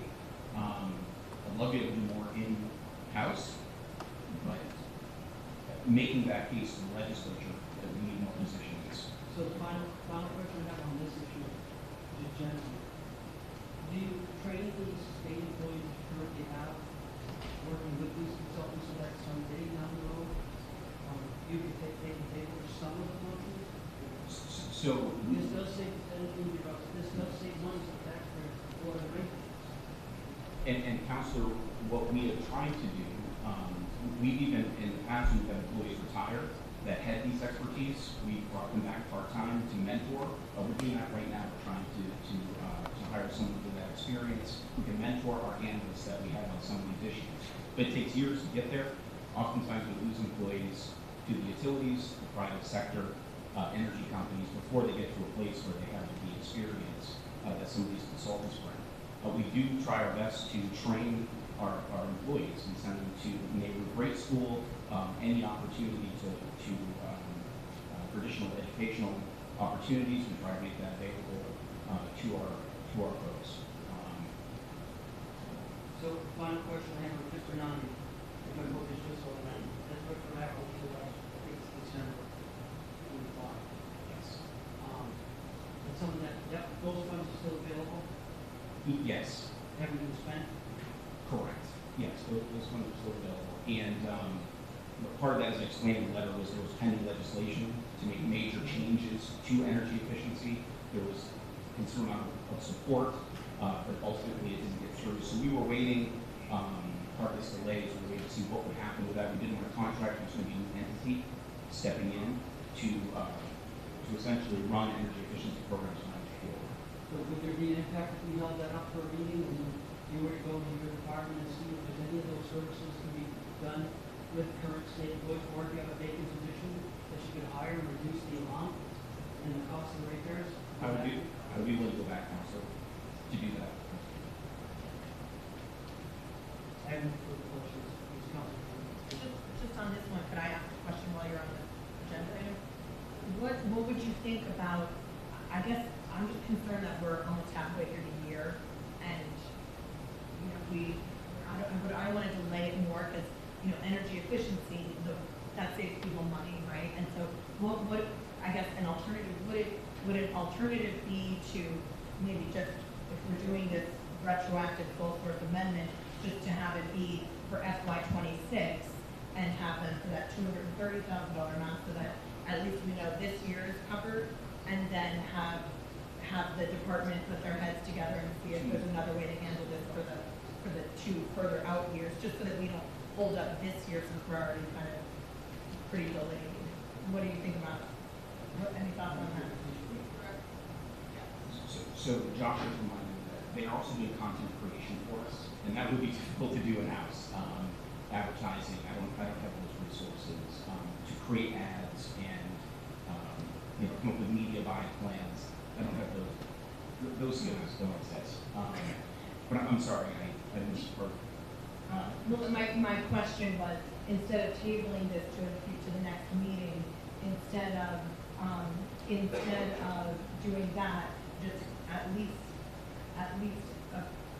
doing the sole source, the retroactive sole source amendment for FY '26, so that we can at least finish '26 and give you a little time to put your head together to see if there's a different way to handle the rest of the rest of the $600,000 in the contract.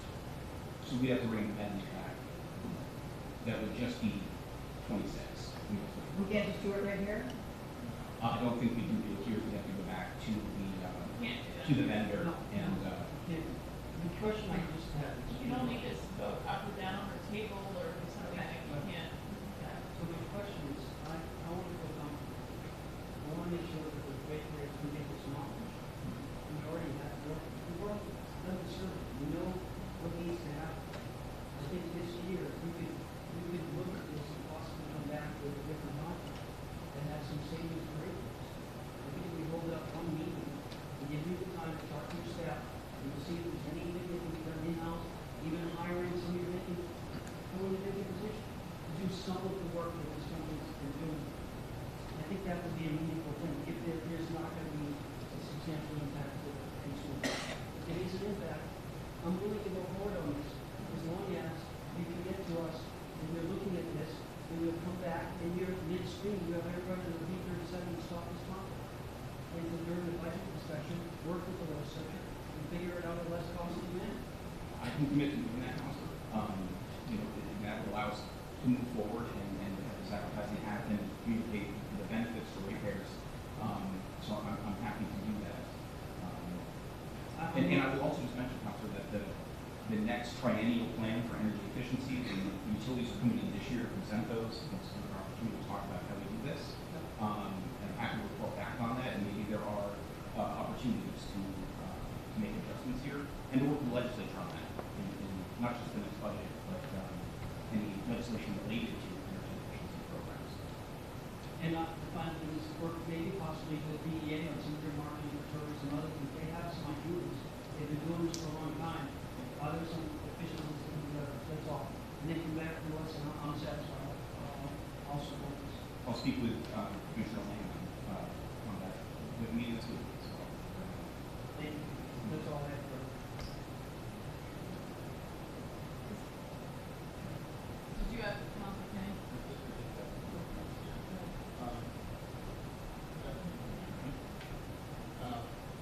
So just a couple of questions real quick.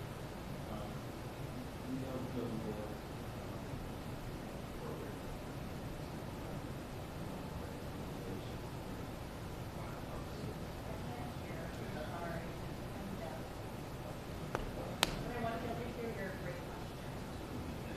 We'll speak up.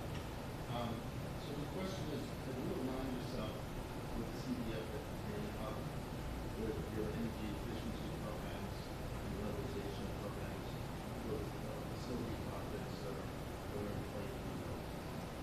I have not had a conversation with CDFA, but I'm aware of this, Josh. You correct me if I'm having a conversation with Katie about that. Yeah, I think it's important that these projects, which in essence are rehabilitative projects, Ellis County Nursing Home, Maryland Nursing Home, whoever facility project, see if we can piggyback on providing some type of efficiency programs or infrastructure. And secondly, what is the status? You were talking about the July rollout with regards to the energy abatement program. Where are we at now? Are we fully equipped to roll this in? I believe we're on track. Josh, you want to update on HER? Good morning, or should I say good afternoon, Governor, Executive Councilors, Josh Elliott, Deputy Commissioner. To answer your question, Councilor, yes, so we're continuing to work, engage with our contractor, Everblue, on rolling this out. They're working on setting up some key components. They're having regular meetings, for example, with folks with New Hampshire Saves and other entities that are working in this space and making sure that when the program is ready to go, that it is working well with the existing programs that are out there in terms of communication and things like that. So we're still working on it. We are still looking for midsummer. Again, that is contingent on the U.S. Department of Energy giving that approval to launch. I would just ask that you give the council heads up when we roll out that program. That's going to impact thousands of our citizens here in New Hampshire, and it's that important that we be aware how we might be able to facilitate and steer that program. The constituents in our district really need it. So having a heads up beforehand rather than after will be very beneficial. It's that important. Because we're looking at $50 million. Just shy of 30. Just shy of 30. So it's about $30 million over a few-year period that it's going to benefit people who need that type of benefit or modifying something else. Yeah, we can absolutely do it. It's important. Absolutely. Don't miss the council. I wouldn't dream of it. Okay, thank you. Councilor Leopold? Thank you. My question is also about the some of the energy efficiency contracts. But I'm glad to hear that update, and I would underscore what Councilor Kenny has said, because I think especially in our rural, I think everyone across the entire state, we just saw this with the Policy Institute report showing the impact of rising fuel prices, both gas and home heating oil in particular. It's just really causing a big burden for a lot of families. But I know, especially in the rural parts of my district, that it's a crushing burden. And as we get ready, the more we can do this summer to get ready for the next heating season, the better. So I hope that we can deploy those funds quickly. I'm very glad to. And Council, we're already working with the governor in her office on our plans for this fall with LIHEAP and those things. So we are working on that right now. So there are several agenda items here that are related to energy efficiency grants, both to schools and also to municipalities. Do you track the savings, the energy efficiency savings when we are getting these grants out? Do we have a running tab, or do we have a way of reporting that out on the cost savings? And knowing the payback times on types of energy efficiency upgrades that are happening on lighting, for instance. I don't know, Josh, is there anything else I know they report to us. Thank you for the question. Yes, so as part of most of these funds are federal dollars, so there's a reporting requirement. I don't happen to know the numbers off the top of my head, but we do have that data. I'd be interested in learning that. If you could share that with the council, others might be interested as well. But thank you. The more that we can help people save money, and I know that our housing stock in New Hampshire is some of the least efficient, and so we can have real gains here for our constituents. Thank you. Happy to do that. So, are there any further questions? So, I guess I wanted to ask Councilor Stevens the question of the I'm going to not do a motion. I was thinking of Okay. but the commissioner is committed and he's going to look at this in the back of the council to see if in this particular contract, but just not only that, but overall issue too, what can be done in house, but really particularly working with John Sherry to see other agencies. And I'm satisfied. Very good. All right. Then I would ask for a vote on items 53 through 69. All in favor, signify by saying aye. Aye. The items carried. Thank you. I ask for a motion to adopt agenda item 70 from the banking department. So moved. Any discussion?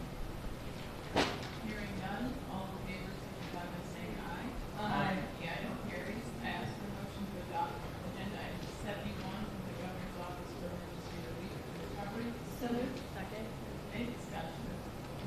Hearing none, all in favor signify by saying aye. Aye. The item carries. I ask for a motion to adopt agenda items 72 through 74 from the Fish and Game Department. So moved. Is there a second? Oh, second. All in favor, excuse me, any discussion? on those? Hearing none, all in favor signify by saying aye. Aye. The items carry. I ask for a motion to adopt agenda items 75 through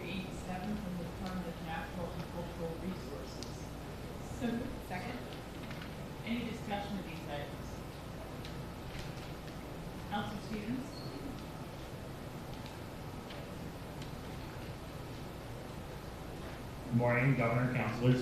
For the record, Adam Braco, the Department of Natural and Cultural Resources. Good afternoon, Commissioner. In regards to the grant amendments, the contract amendments, changing the completion dates for the Land and Water Conservation Fund grants, you know that these are incredibly competitive grants to procure. My question is,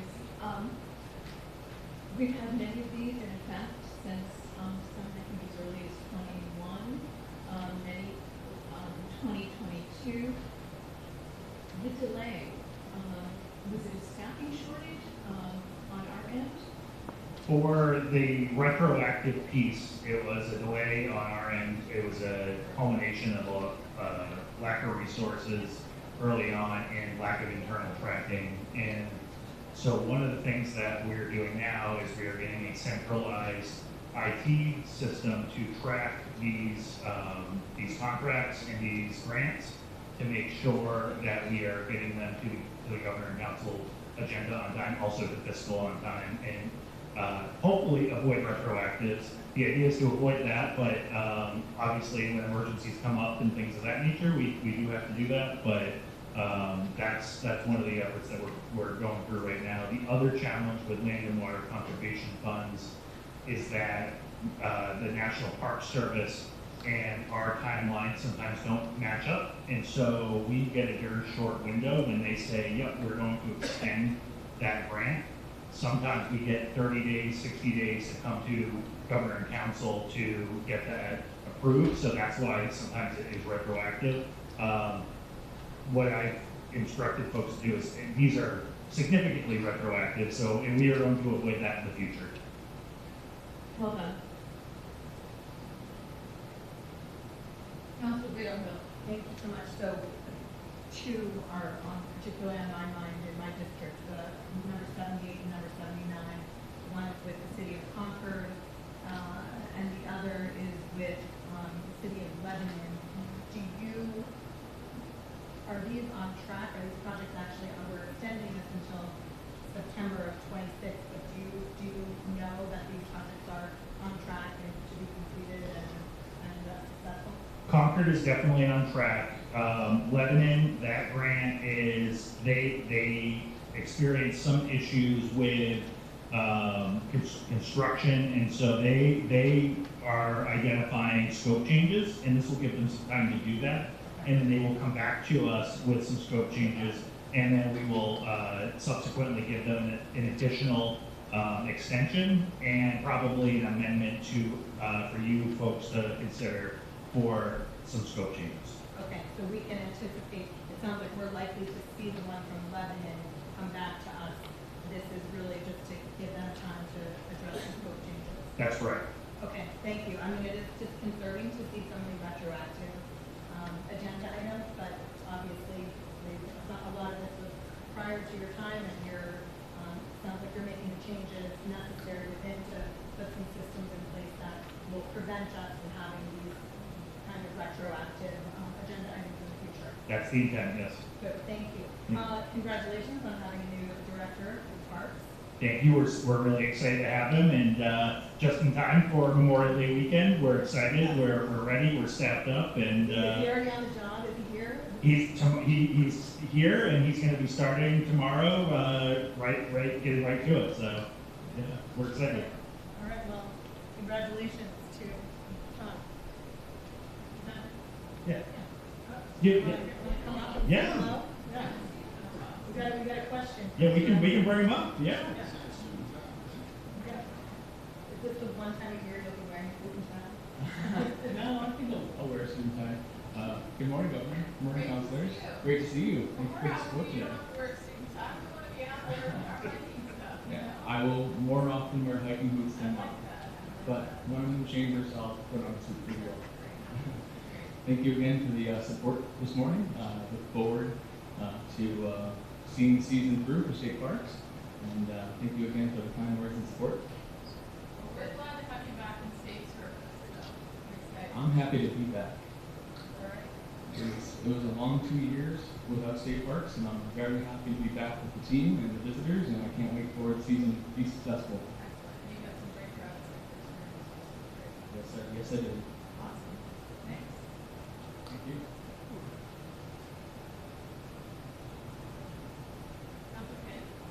So this is item 77. A lot of folks already don't realize that the Forest Protection Bureau is involved in this sometimes with the Department of Safety. How immersed is Forest Protection involved in that program? I was just having that conversation with Commissioner Quinn. We do need to schedule some meetings to go over that, but my understanding is that they are intricately involved. They do patrols up in the our sector of the border there, and this all-terrain vehicle will help them do those patrols moving forward as well. Typically, it's our forest rangers that are part of that program because they're certified law enforcement. So they're intricately involved with state police and all the police departments that are part of that Northern Borders Agreement. Now, is Smokey armed? We might be able to arm them. I don't know. Just checking, but that, it's an interesting thing, Governor, that, we have force protection, and they're trained law enforcement. So if you're the bad guy and the person who forces hands out, that's force. What about it? They're armed and trained. They are. They're trained, and they work with the Department of Safety specifically to ensure they're trained up on the latest and greatest. So We don't want to smoke the arm. I just think the message is, if you're a bad guy, you don't want to come over our border. especially in Hampton. Yeah. Yeah. They're riding in Hampton. Either way, there you go. Thank you. Thank you. Any further questions for the commissioner? Hearing none, all in favor of items 75 through 87, signify by saying aye. Aye. The ayes carry. Ask for motion to adopt agenda items 88 through 106 from the Department of Environmental Services. So moved. Any discussion of these items? Councilor Stevens? Commissioner? Good afternoon, Governor and Councilors. Bob Scott, the Department of Environmental Services. Good afternoon, Commissioners. In regards to agenda item 105, this was a 5-year permit extension for a dock issuance on the Pacheco River. And my concern is, I believe this is under the jurisdiction of Keys, under the Port Authority. There are certain sections of the Pacheco River, again, that navigation Keys. And I'm not seeing any sort of correspondence approving this from Keys. I'm going to bring Rainey up here, but I don't believe that is part of the area for key development authority. I can verify that. Come on up here. Okay. It's always good to phone a friend. And a friend we've seen for a long time. Here you go. Morning, Council, Governor, Councilors of the record, thank you all this environmental services. Counselor, could you repeat that question? Sure, and congratulations on your renomination. This is agenda item 105, and this is a 5-year permit extension for a dock on the Pacheco River. And my question is, I believe it's under the jurisdiction of the navigable waters of the Keys Development Authority, and there's nothing documented. We have no correspondence. That we had talked with PDA folks? Yeah. I believe every application, although sometimes it's done verbally, sometimes it's done in writing. And I would be very surprised, I can certainly ask the staff, but historically we have a very good verbal communication with the trade court on all projects. And especially if in fact they're looking for something that's maybe 130, 140 feet offshore, where we believe initially it's going to be a navigational issue. That's when we would go to that next step and engage. In this particular situation, there wasn't that concern on our side, but I can ask to make sure that we did have that communication. I don't think this is one that would be bad. If you want to table it until I get back here, that's fine. It's just a 5-year extension, so. Yeah, I would be in support of tabling. Thank you. Councilor Kenny? Commissioner, how are you? Fine, thank you. Well, you remember a couple of years ago, this news that there's no sharks. But, there's no sharks in Lake, I'm sorry. Just once in a while, trucks that just take to the dust. But I did want to ask you, how is it set up for, Lake Winnebago and Lake Strong State regardless of bacteria? Are we prepared? And what does the farmers on the offset? I can't speak to the farmers almanac, but again, we have the way we've set ourselves up now, and Governor Swindon was involved at the time too, is we try to get away from posting a water body or a beach for cyanobacteria. One of the reasons is, especially on the big lake on Winnipesaukee, it moves from hour to hour, right? So, or it could be totally gone. You get a thunderstorm in and that type of thing. So what we've moved to instead is, with technology these days, I feel comfortable that most people have some sort of smartphone. So we basically have advised our signage now that we provide to health officers basically gives a QR code so people can look. We have an online, what we call a swim mapper. But anytime you go on in and actually see through the water body that you're on, what sightings there have been of cyanobacteria or we've tested. That way, instead of, gee, a week ago, somebody saw something that's been posted, it's kind of real time. So that way people can arm themselves with information that's current. And then we have cautionary language about, even if you don't see a condition on the mapper, obviously if you see green, slimy water, people to look for, use your own cognizance, that type of thing. So we do have people that go out during the summer, just like on our beaches, we have a different type of program. But for our inland water bodies, we bring in interns during the summer, so that's very helpful too. So short answer is we can't test everywhere. We don't have enough staff, we never will, and the conditions change so quickly, so we rely a lot on people reporting to us, and the swim mapper is where we try to direct people. So I don't know if I answered your question. No, maybe that's a part of it. Second question is, do we have any treatment, or do we budget for treatment if cyanobacteria does appear? We do have some funds through the legislature, and the governor, for potential treatments. So what we typically require is a plan to be done for the watershed area to make sure we understand where things are coming from that would cause the cyanobacteria. In some cases, it's appropriate and could work that there's nitrogen bound in the bottom of the water body, and by applying an alum treatment, you can kind of bind that in there to keep that from coming up and helping. But a lot of water bodies, unfortunately, we're getting so much runoff that's causing that kind of treatment really wouldn't be effective. Well, speaking about effective treatment, in Dover and Summersworth is a small body of water, which I believe the town of Dover is suggesting, there are probably some board members who work at the University of New Hampshire, a different style of treatment, license the traditional treatment of getting rid of cyanobacteria, exotic weeds, or whatever it might be. Are you aware of that? Is that a William Pond, I think? Only vaguely. Again, the problem with a lot of communities with their water body, and unfortunately, it's really just not a silver bullet, and it's the hard work of that pond, for instance, is bound by a lot of activity, so there's a lot of water runoff from that. I can talk to my staff, but having been out there in the past, that's likely the cause of that, so you need to mitigate where the runoff's going and the sources of the nitrogen coming in, and that's harder. So I guess my point is really about pond is, the state of New Hampshire dictates the type of treatment, or is that a local control issue? If we're paying for it, we dictate the type of treatment. and more in the context of will this be effective? Because we don't want to we have sparse resources, we try to be good state stewards of state money, obviously.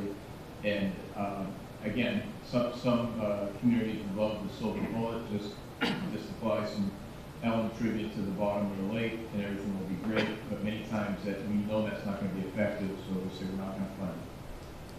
So my last question is, doesn't, the water that's controlled by the state, right? The water system, Sure, Great Ponds, et cetera, yes. Yes. and so I would think they would have to approval from the state to move forward to To some fashion, yes. I hope all fashion. It's a state water body, all fashion. Well, again, the reason why I answer like that is many of the treatments are not to the water body itself. It's finding the sources of the shoreline that are causing the problems. And so a lot of that we wouldn't necessarily need a permit to do that. Okay, thank you, appreciate that. Council Leonville. Thank you. So there are several agenda items that are related to exotic aquatic plant control. Is the control of exotic aquatic plants, is that connected at all to cyanobacteria? Not directly, so we're really talking about invasive plants. So again, I'm not an expert in that field, but some of the conditions that set up cyanobacteria could also lead to the more productive growth for those type of plants, aquatic plants. With regard to following up on Councilor Kenny's question, with regard to the places that are the places where the runoff and things are coming from that are contributing to the conditions for cyanobacteria, are we working with, I know some of that is runoff from roads, does DES work with DOT on good management practices on plowing and treating the roads, particularly treatment of the roads, and how that kind of runoff affects? Is there some communication between the departments about that? Less on this issue, so we work very closely. We have the Green Snow program, I have to say that slow, which is about salt treatment, and DOT is a great partner for that. Most of so in some cases, where we're talking to DOT, it depends on who owns that portion of the road, if you will. Yeah, because I think around a lot of our, there are some state roads around a lot of our, especially major water bodies, and so it seems like that would be good. Then the other place I know is can contribute to cyanobacteria is failing septic systems that are in the watershed and sometimes very close. And so I was wondering, I know, like on agenda item number 104 is a loan agreement with the town of Woodstock for $800,000 to finance water system improvements. And I'm just wondering, are those state revolving loan funds? Yes, I believe so.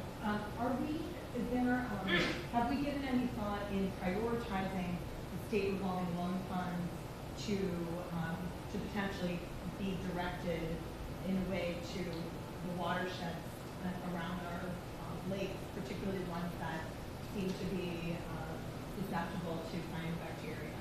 So to some extent, yes. So typically our state revolving loan funds, they are oversubscribed. And so for the type of loan funds you're talking, would not be drinking water funds, they would be clean water funds, so stormwater runoff. It's very competitive, and the money, by the way, from the federal government is less and less.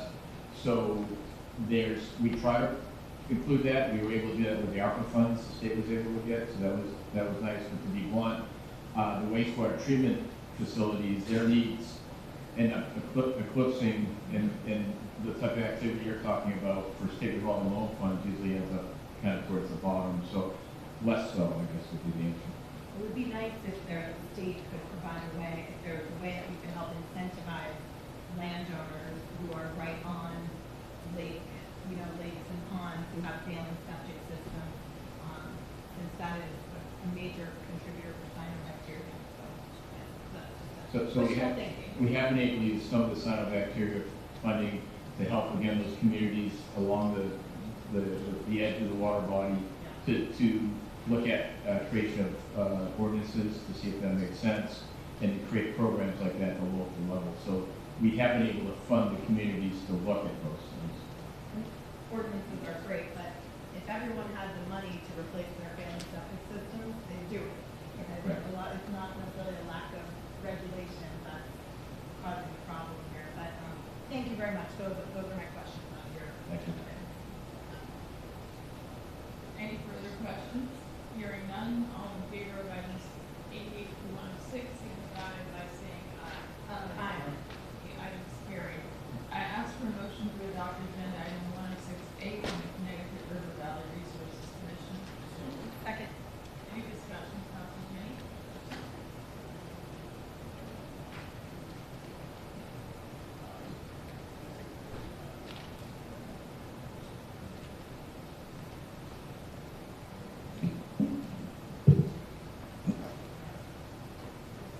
Hi. Yes. Hi, my name is Jeff Miller. I live in Walpole, and I'm a member of the Connecticut River Joint Commission. I'm in the Southwest Regional Designated Member. Great. Well, good afternoon. Have you ever spoken to a council before? No. Okay. Get ready. Okay. So this came up last year, September 17th. Without being interested in some questions about, what this particular commission is doing. And so the questions that I had was, when I looked at, 15 member Connecticut River Resource Commission, is that we noticed that there were a lot of positions that were running at full supply developers. And so the questions that I had leading up to today on this contract, are there members of the CRPs, RC members attending meetings? And do you have forums at these meetings? I'm glad you asked that question. I was back in the 1980s, the Connecticut River Valley Resource Commission, when it was initially legislated. I was one of the prime sponsors as a state rep from Walpole, along with the then Speaker, John Tucker. And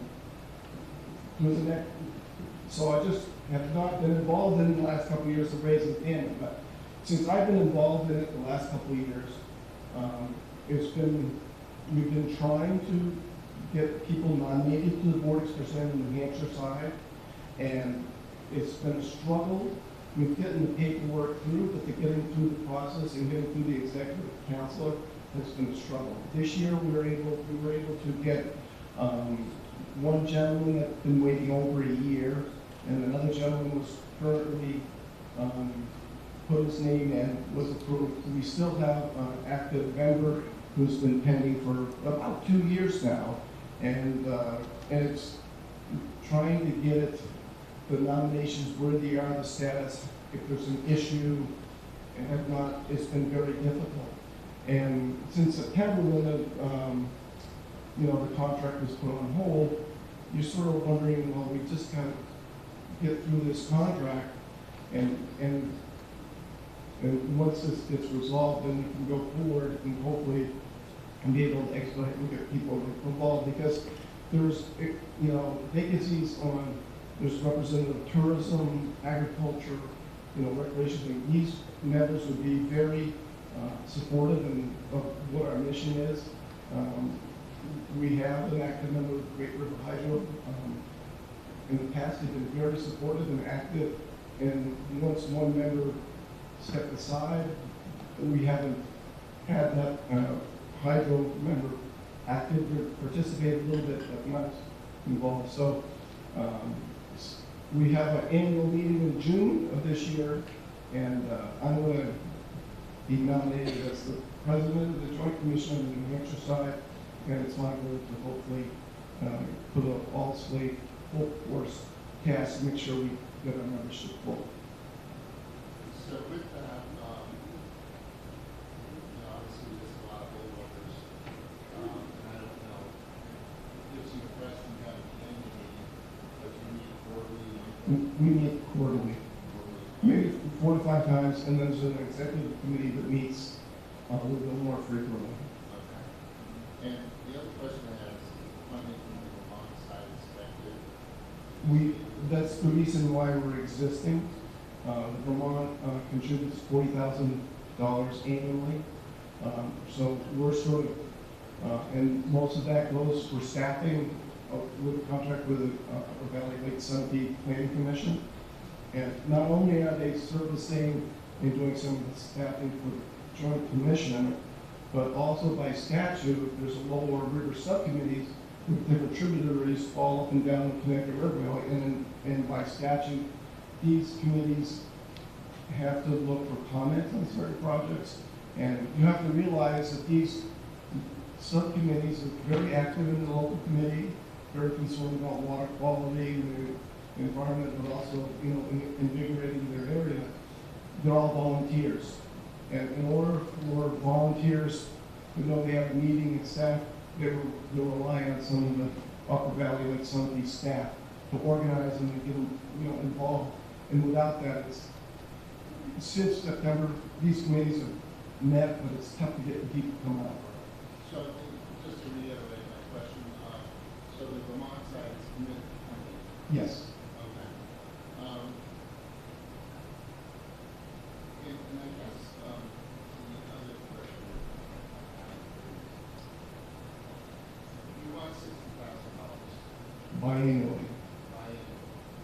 which is pretty Per close year. to this year. Okay, we're gonna look around the council here and say, how stable is your organization? Is it, the rivers? I'm not sure yet. You have an excellence in the past. You're building out capacity with new board members. But are there strings attached to we give you that $60,000? Are there strings that, do you have to have forms? Do you have to have appropriation? Do you have to meet on a regular basis? The other side have commitments to funding. I mean, are you putting strings on this funding?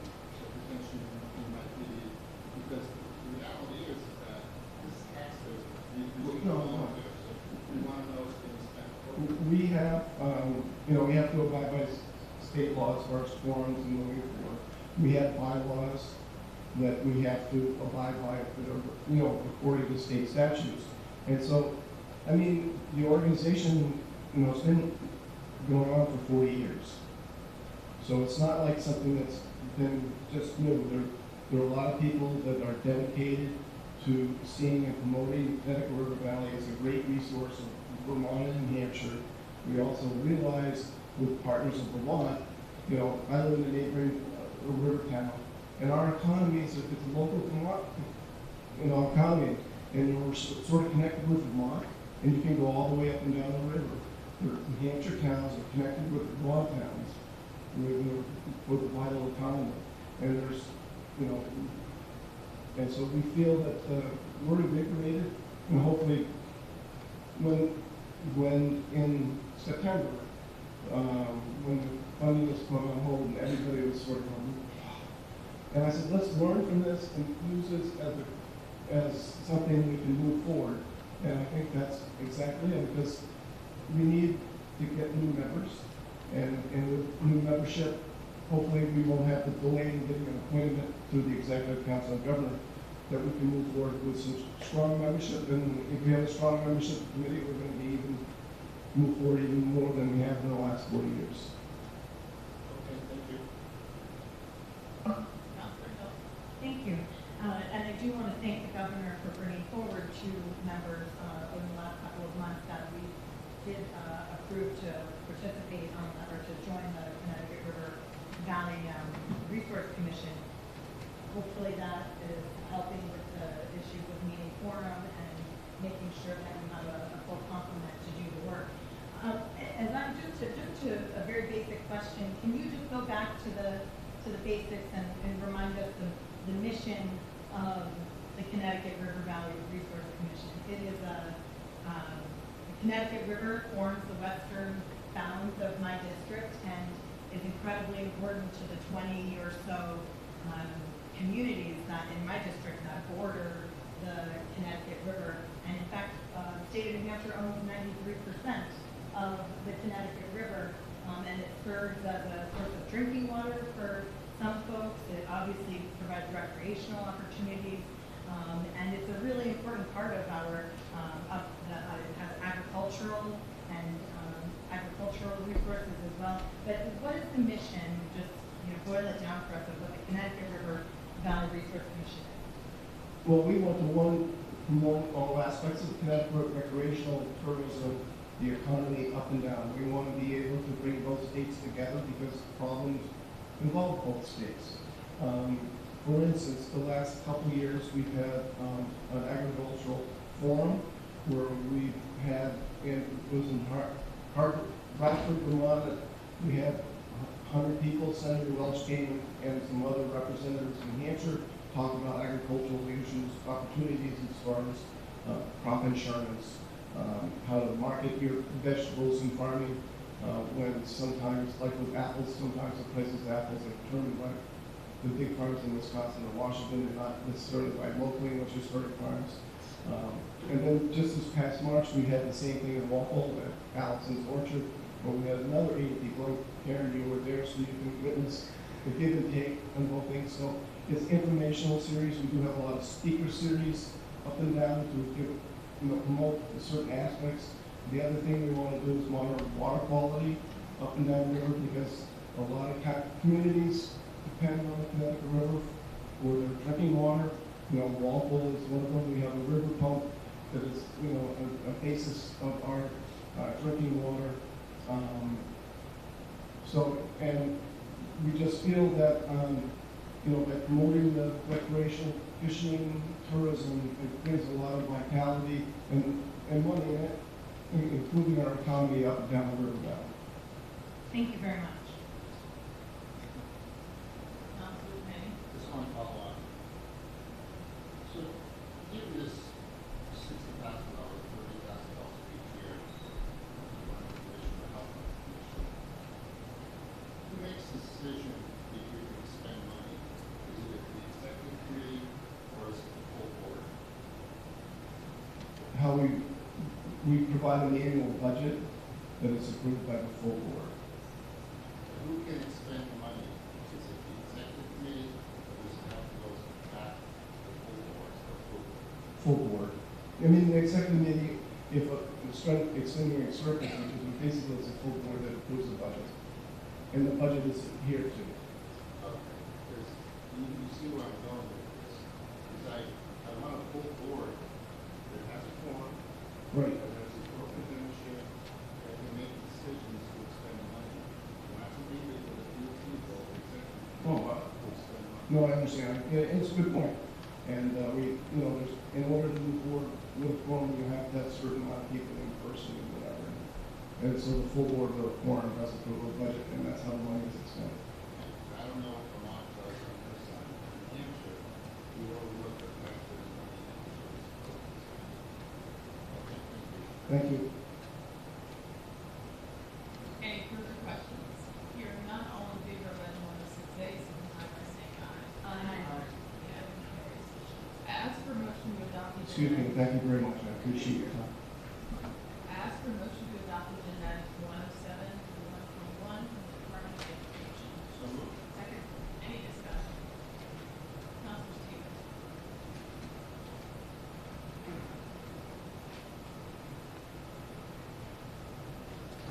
Good afternoon, Director Keegan Davis from the Department of Education. I will try to enunciate as best as I can, but I do have backup vocalists just in case. I just laryngitis. I don't know what happened. I have a couple of questions on items. Start with numbers. And I think I want to thank you for calling me yesterday and talk through some of these, but I need to make sure that I feel comfortable in voting for these projects, mostly on the IT side. Again, I'm going to reiterate what I've said, is I believe strongly that we have state employees who will be hired to do some of this work. Do you agree with me on that principle? Yes, if we had a robust IT team at the Department of Education, that would be the ideal situation. However, we have struggled historically hiring or recruiting and hiring high-quality IT folks. We've worked with the Department of Information Technologies over the years to do as much as we possibly can, but unfortunately, we've had to resort to consulting services for a large number of our IT services, specifically because we have a large number of historical legacy IT systems at the Department of Education that require a lot of work and support that is challenging to have smaller projects. So the first one I want to talk about is 109, and I look at this as a contract for consulting services on the IT side of work. Am I correct? It's technical assistance, data reporting, collecting data, and then being able to report to your staff. So that one is largely data reporting for our federal accountability system for every student, it's feedback reporting for our federal system. So that system gathers data from schools and will, what we have to do is essentially qualify the bottom 5% of schools in the state, do a substantial amount of reporting on all schools in the state, put that information in our education report card aligned with federal requirements, and then provide additional technical assistance to those schools. So this specific contract does the data manipulation behind the scenes with our data warehouses to support those calculations. And currently, we don't have staff that could do this type of data compilation. Can you explain? That is correct. Is it that complex? It is relatively complex calculations. We have had ongoing recruitment opportunities for that option for that position for a while now. We have not been able to attract and retain an employee long-term to do that position. Specifically, the type of people that have the skill set get paid substantially more in the private sector. We have a lot of consulting opportunities nationally, so it's hard for us to attract employees to do this work. So if you have employees that were employees who can do this kind of data compilation and reporting analysis, that individual could also help with other IT projects in your department? So, or individuals? So the types of IT projects that we have on the agenda today, there's a variety of them. This person's more of a data analyst. That person could, in theory, help with other projects in the department. This is specifically paid for with one federal grant, and we need to support that federal grant for the position to work with that need of the department. The rest of our IT contracts that are on our agenda today are more development type services, so very different from this. This specific role, we do have a vacant position at the Department of Education that's been vacant for quite some time. We have tried to recruit that, and we have not had success in that area. The rest of them, we do not have IT staff vacant positions that could even fill that work at this time, so we will need to go back to working with the legislature to establish additional positions to do that work. So have you worked with DOIT to have them help you find someone to fit this particular activity here? This 109? This specific one, we haven't worked directly with IT because this is an in-house IT position at the department. But the rest of our IT positions will be covered. So if you had that in-house IT position filled, you would meet this contract? If we could fill our internal position, we would not do that. You would not be? Correct. Does this contract have the authority for you to terminate any time you hire that individual? I believe so. All our contracts, I think, have a 30-day clause. And are you going to work with DOIT to continue to try to find a state employee to take this role? For this one specifically? For 109. For 109, we don't necessarily need DOIT involved in that one. I understand, but you would working with finding analysts. Yes. This is not, in my opinion, this is not very sophisticated work. Are you going to continue to try to find someone? Yes, we will absolutely continue to try to find someone. And then you would report back to us? Absolutely. During the life of this 5-year contract, what would be asked? On 110, I have real concerns with 110. And I told you about that. And I've worked with public consulting group out there. You know what they do? They develop and design some kind of software. And they sell the state a license. And sometimes they don't depend on how sophisticated the state is in making sure the contract language that we retain those rights so that it can be transitioned. You said, and I want to be careful because I don't want to really quote unless you are okay with that. But during that conversation, you gave me some indication that you felt I was accurate in the sense that you don't believe that the system is the best use of these dollars for us, and you'd like to get away from this product. Is that correct? This system we've had in place since 2008 when we first started investing in it. At that time in 2008, it was the first time that we were going to any sort of digital process for state IEPs for students with disabilities. Before that, everything was written IEP services. So when we invested in that system in 2008, it was really a leader, as in it was the first time we had any sort of digitalization of those processes, but it was largely just a narrative-based system.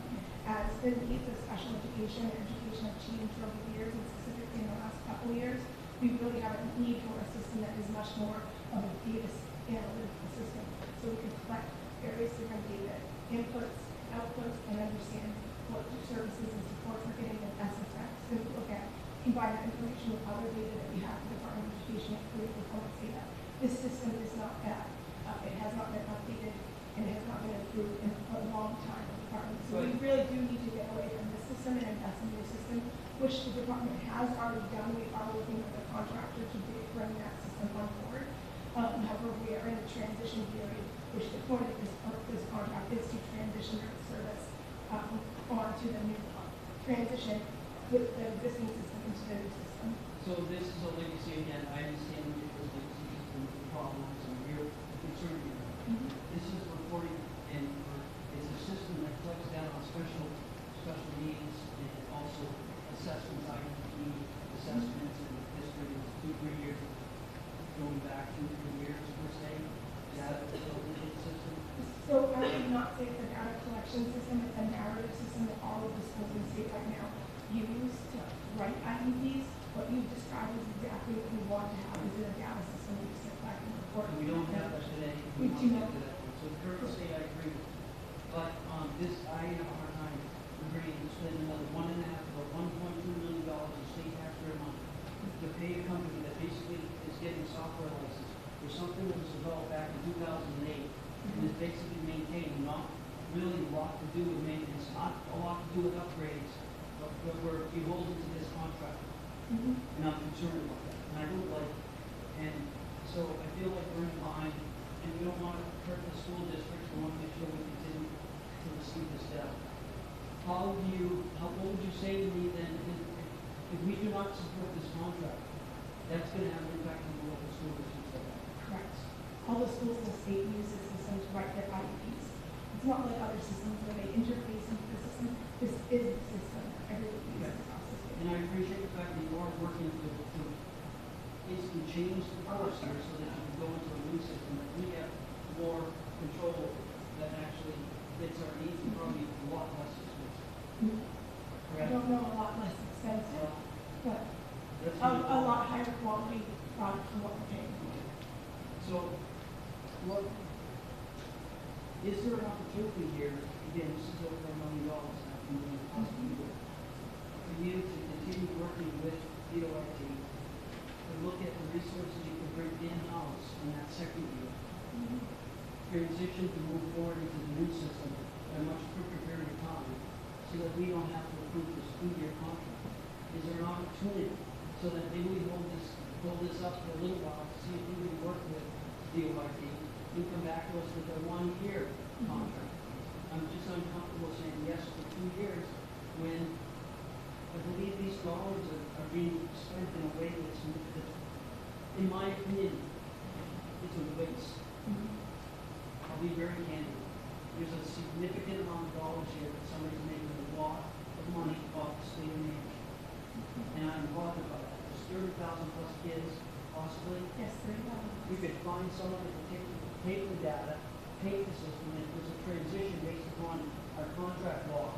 And maybe we look at a transition into the next year that's less expensive. And the vendor isn't taking the state over it, taking us and moving into an area where they're just sitting back and making revenue that is pretty substantial. And we have that conversation. We definitely need this system for at least this ongoing year, and we can look to see if we can make those transitions quicker. I don't think that's likely because of the type of or the lack of data that the old system is, because it's a narrative system, and IEPs span multiple years, and so what we were trying to do is avoid school districts from having to re-enter old IEPs from the old system and the new system, and we want to just start fresh.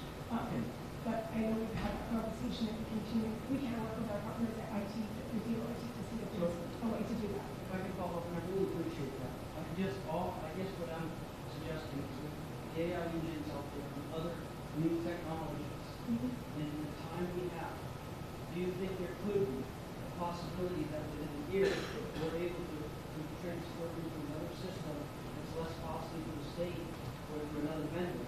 And if that's the case, is it beneficial for us to hold this up today, have you come back with a one-year extension? I think it's unlikely that we'll be able to do that, but I'm certainly open to exploring that possibility. Can I ask a question here? This is the program that every school district uses on IEPs, right? Correct.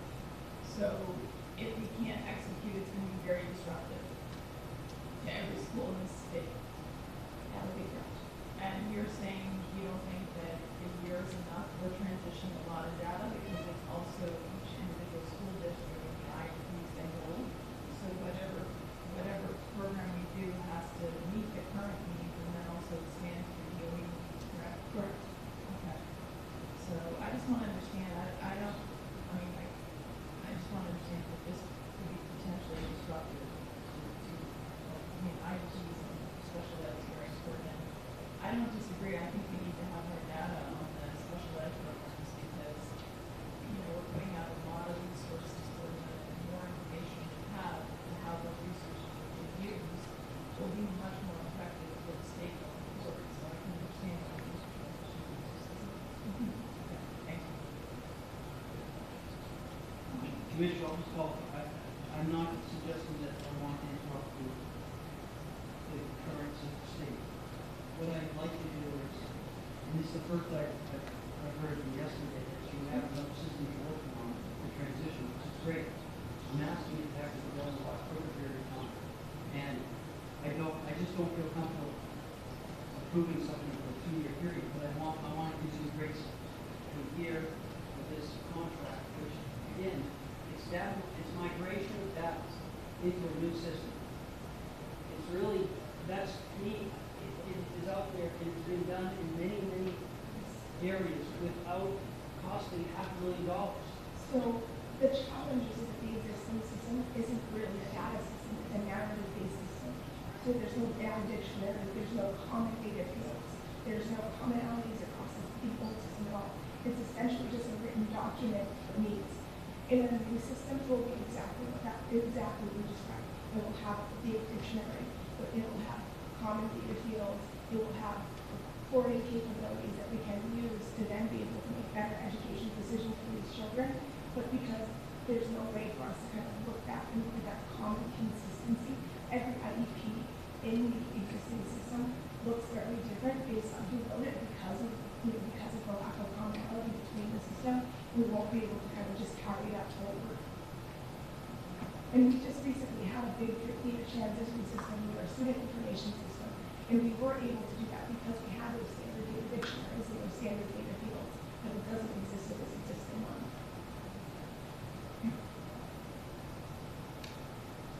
I don't have any further question on this one. I have 111. This was a $222,000 extension to a $44,000 contract. And it deals with the accounting principles and code, and I get the fact it seems like you're changing course now we're going to go a whole new language. Whereas I just want to make sure the original RFP that went out, where there was a bid, we accepted it, we approved it, vendor one, right, because it bid for $44,000. That the original specifications in the RFP were not about doing a whole complete rewrite, was it? We envisioned originally a CPA firm providing us technical assistance relative to our process. We have a stakeholder engagement group that's working on this work. However, the original accounting handbook that school districts used was last updated in 1999. And so when we really brought in a CPA firm and a stakeholder engagement group to start working on this project, which is funded by a large federal grant, we really, our understanding of the work really was expanded. For example, there's 25 new GASB regulations that have come in place in the last 25 years, 27 years since the handbook was updated. That requires a substantial amount of work. And additionally, we're hoping that the handbook can be much more than just, right now it's a chart of accounts and explaining the chart of accounts. We're hoping it can be more of a technical assistance document for school districts to use to be able to make better financial decisions, including best practices around internal controls, journal entries, kind of the whole gamut. And that's largely because of, one, we have this new federal grant that we can provide those additional resources, but two, over the course of the last year, we've had a lot of challenges with school financial issues, and so we're really hoping at the state that we can provide better support for schools, and this school will enable us to do that. So it's not a material revision of the original RFP to the school, that's all it is. It has changed. The amount of work that we're providing has changed. Our work is exactly the same. I should mention too that this audit firm that was selected works with over 70% of the schools in the state. It's definitely the audit firm that's best positioned to do this work of all of the firms, just because of the amount of depth and breadth that they have with school financial accounting. I won't belabor this issue, but if it was a material change in the original specs, I would hope that the department would cover another RFP. The other one is RWS technology, again, those same issues coming once long. I appreciate your email too, and I understand your concerns. This is a lot of this is development work. Design work. It just seems like we just don't have enough internally supported DOIT to do our own development at state agencies, and that's a concern. All we do is outsourcing, and that contracted with much more higher rates than what if we did the ROI analysis would probably be less expensive. So for this contract specifically, so these systems were originally developed with DOIT support with the system development. We just have not been able to attract IT staff to do this type of work over the years. I've worked with Commissioner Goulet on this time and time again. Partially, it is a symptom of the way that the federal funds come into the Department of Education, so they're not necessarily consistent. So, for example, when the food and nutrition system was originally developed, we had a federal grant that we were able to use to develop that system. Unfortunately, that federal grant went away, and that position supporting it had to go away. But we continue to have to maintain the system, and so when you have staff positions, it's harder to kind of ebb and flow with federal funding coming in and out of smaller amounts with our different years. I know Commissioner Goulet would say it's very hard to attract high-quality developers in the state, and that is not something new. That's been a very long-standing challenge we've experienced at the department. And I do just want to say, not to do the billable hours specifically for RWS, the billable rate is around the amount of money that we would pay a state employee with the salary and benefits and the other costs associated with the rate. So this is not costing us much more than we would be paying if we had an employee. Again, I appreciate that. Again, taking an equal rate, there's no significant ROI. It's always good to make sure we have the state employees learning and being able to save money for long-term materials. And it makes a big difference for our internal capacity and making sure that everybody is trained on their systems. I agree with that. I don't want to break this, but I'm going to be at the table 110. And it's just myself, but I appreciate your answer. Thank you. Thank you. Specifically to 110,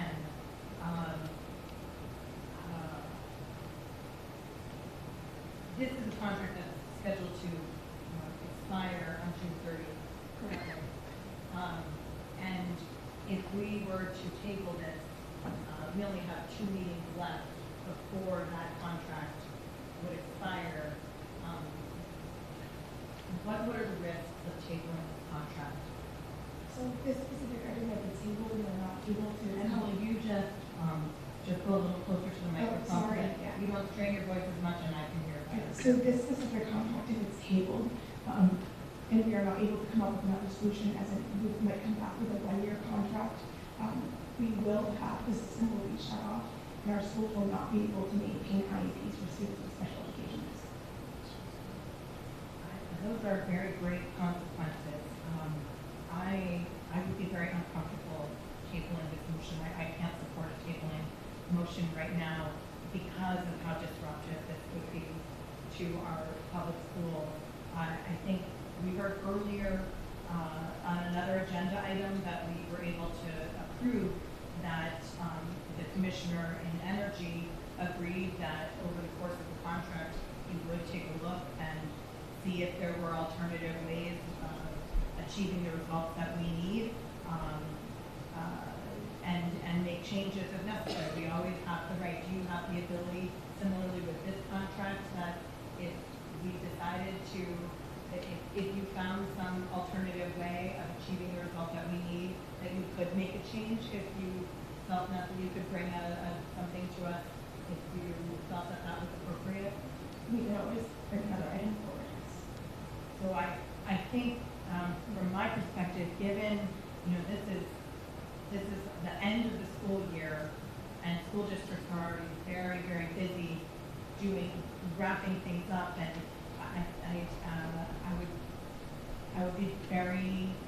I'm very averse to causing such disruption at a time when they're all just about to, when they're in the middle of a very busy season, and they've already been making plans for next year that count on continuing on the systems that are in place. So I think given the potential large-scale disruption, I would be more in favor of passing this contract now and continuing the discussion with the commissioner to explore some of the things that Councilor Stephen has raised. I think I want to be clear. The motion to table will be for the commissioner to come back with a one-year contract with no disruption of services. That's what my motion is, the intent is, without any disruption. During that time period, she works with the DOIT and others, James on the course that she's mentioned, and works with even the current vendor, and if there's a need to continue, we can revisit next year. There'll be no disruption of service. It's never been an intent on my part. It's more to fix this now, so we don't have to continue to pay along even the second year. It's $1.2 million, and I think we can not, maybe not save short term, but save definitely long term. Are these federal funds? Are there general funds involved in this contract? These are federal funds. No general funds No involved in general this contract? Are these federal funds that are supporting this contract? Could we use those federal funds for other things? Or are they earmarked particularly for this purpose? Well, we have to have a system that does this work, which is required of the federal funds. It's not required to be this contractor, but we're required to do this work. So, yes, we can.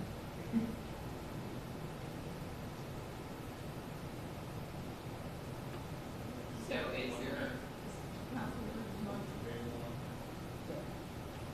okay, so there's a motion and a second to table 110. All in favor, signify by saying aye. Aye. No. No. Okay. That item is tabled. And is there a vote on the remaining items with the exception of 110? Second. All in favor, signify by saying aye. Aye. The motion carries. I ask for a motion to adopt agenda item 122 from the standards and training council. So moved. Any discussion of this item? Hearing none, all in favor, signify by saying aye. Aye. Motion carries. I ask for a motion to adopt agenda items 123 to 127 from the Department of Safety. So moved. Second. Any discussion of these items? Hearing none, all in favor, signify by saying aye. Aye. The motion carries. I ask for a motion to adopt agenda items 128 and 132 from the Department of Justice. So moved. Any discussion of these items? Hearing none, all in favor,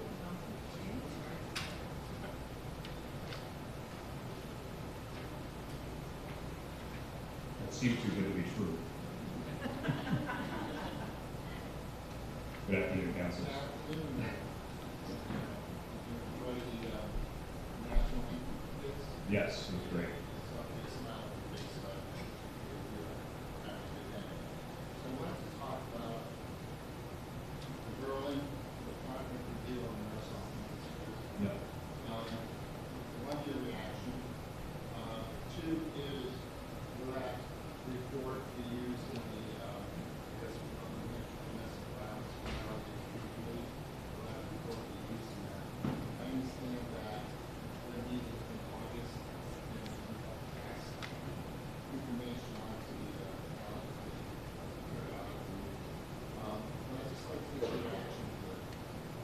Yeah, I appreciate that, Counselor. So I guess I'll start with my general reactions.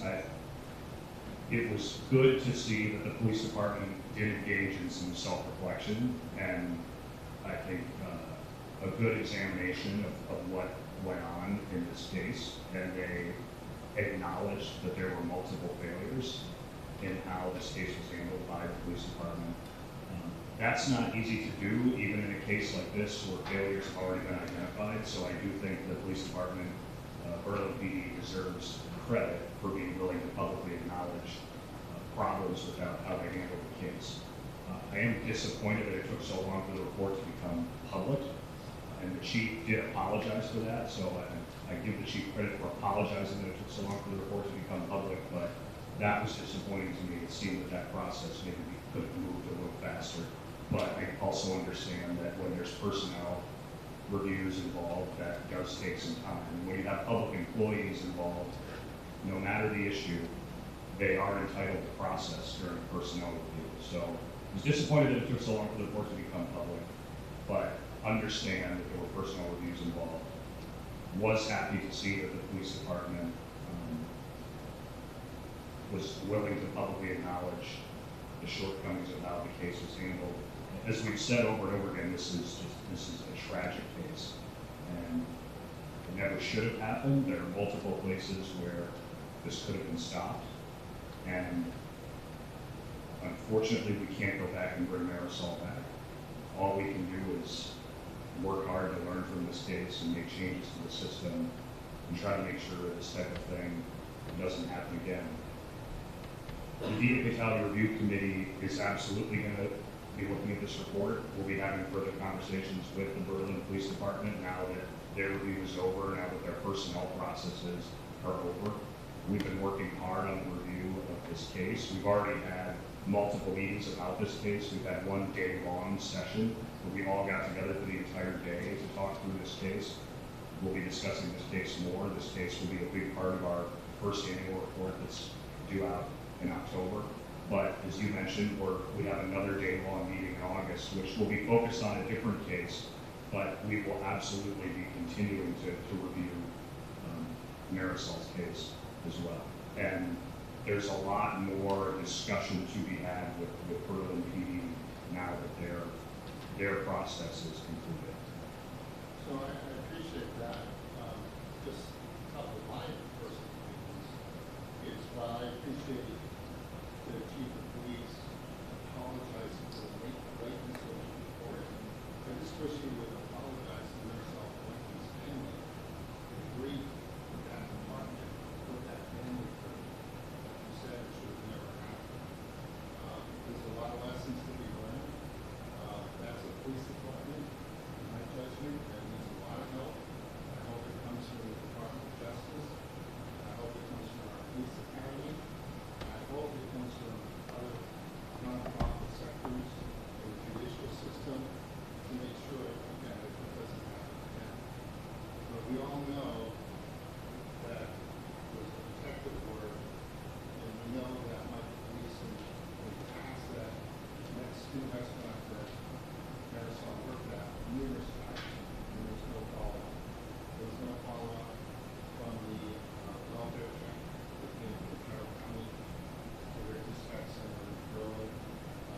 That was the major failure right there. And that's ultimately led to the death of Marisol. Picked up the shotgun, premeditated his murder, and in the morning of July 6th, he walked in and shot soon to be ex-wife. And that's a story. But like I've said time and time again, and I'm going to beat this, into a dead horse, because our police stations and departments across the state need to learn from this case. And the judiciary has, personnel has. But I hope that the Berlin PD will learn from this and actually grow from the experience while other departments as well. Let this example be for this case from the top of the police academy to say, when there's a domestic violence, a young woman that's in dire straits, who doesn't know when to move left or right, or where to go to, that we have the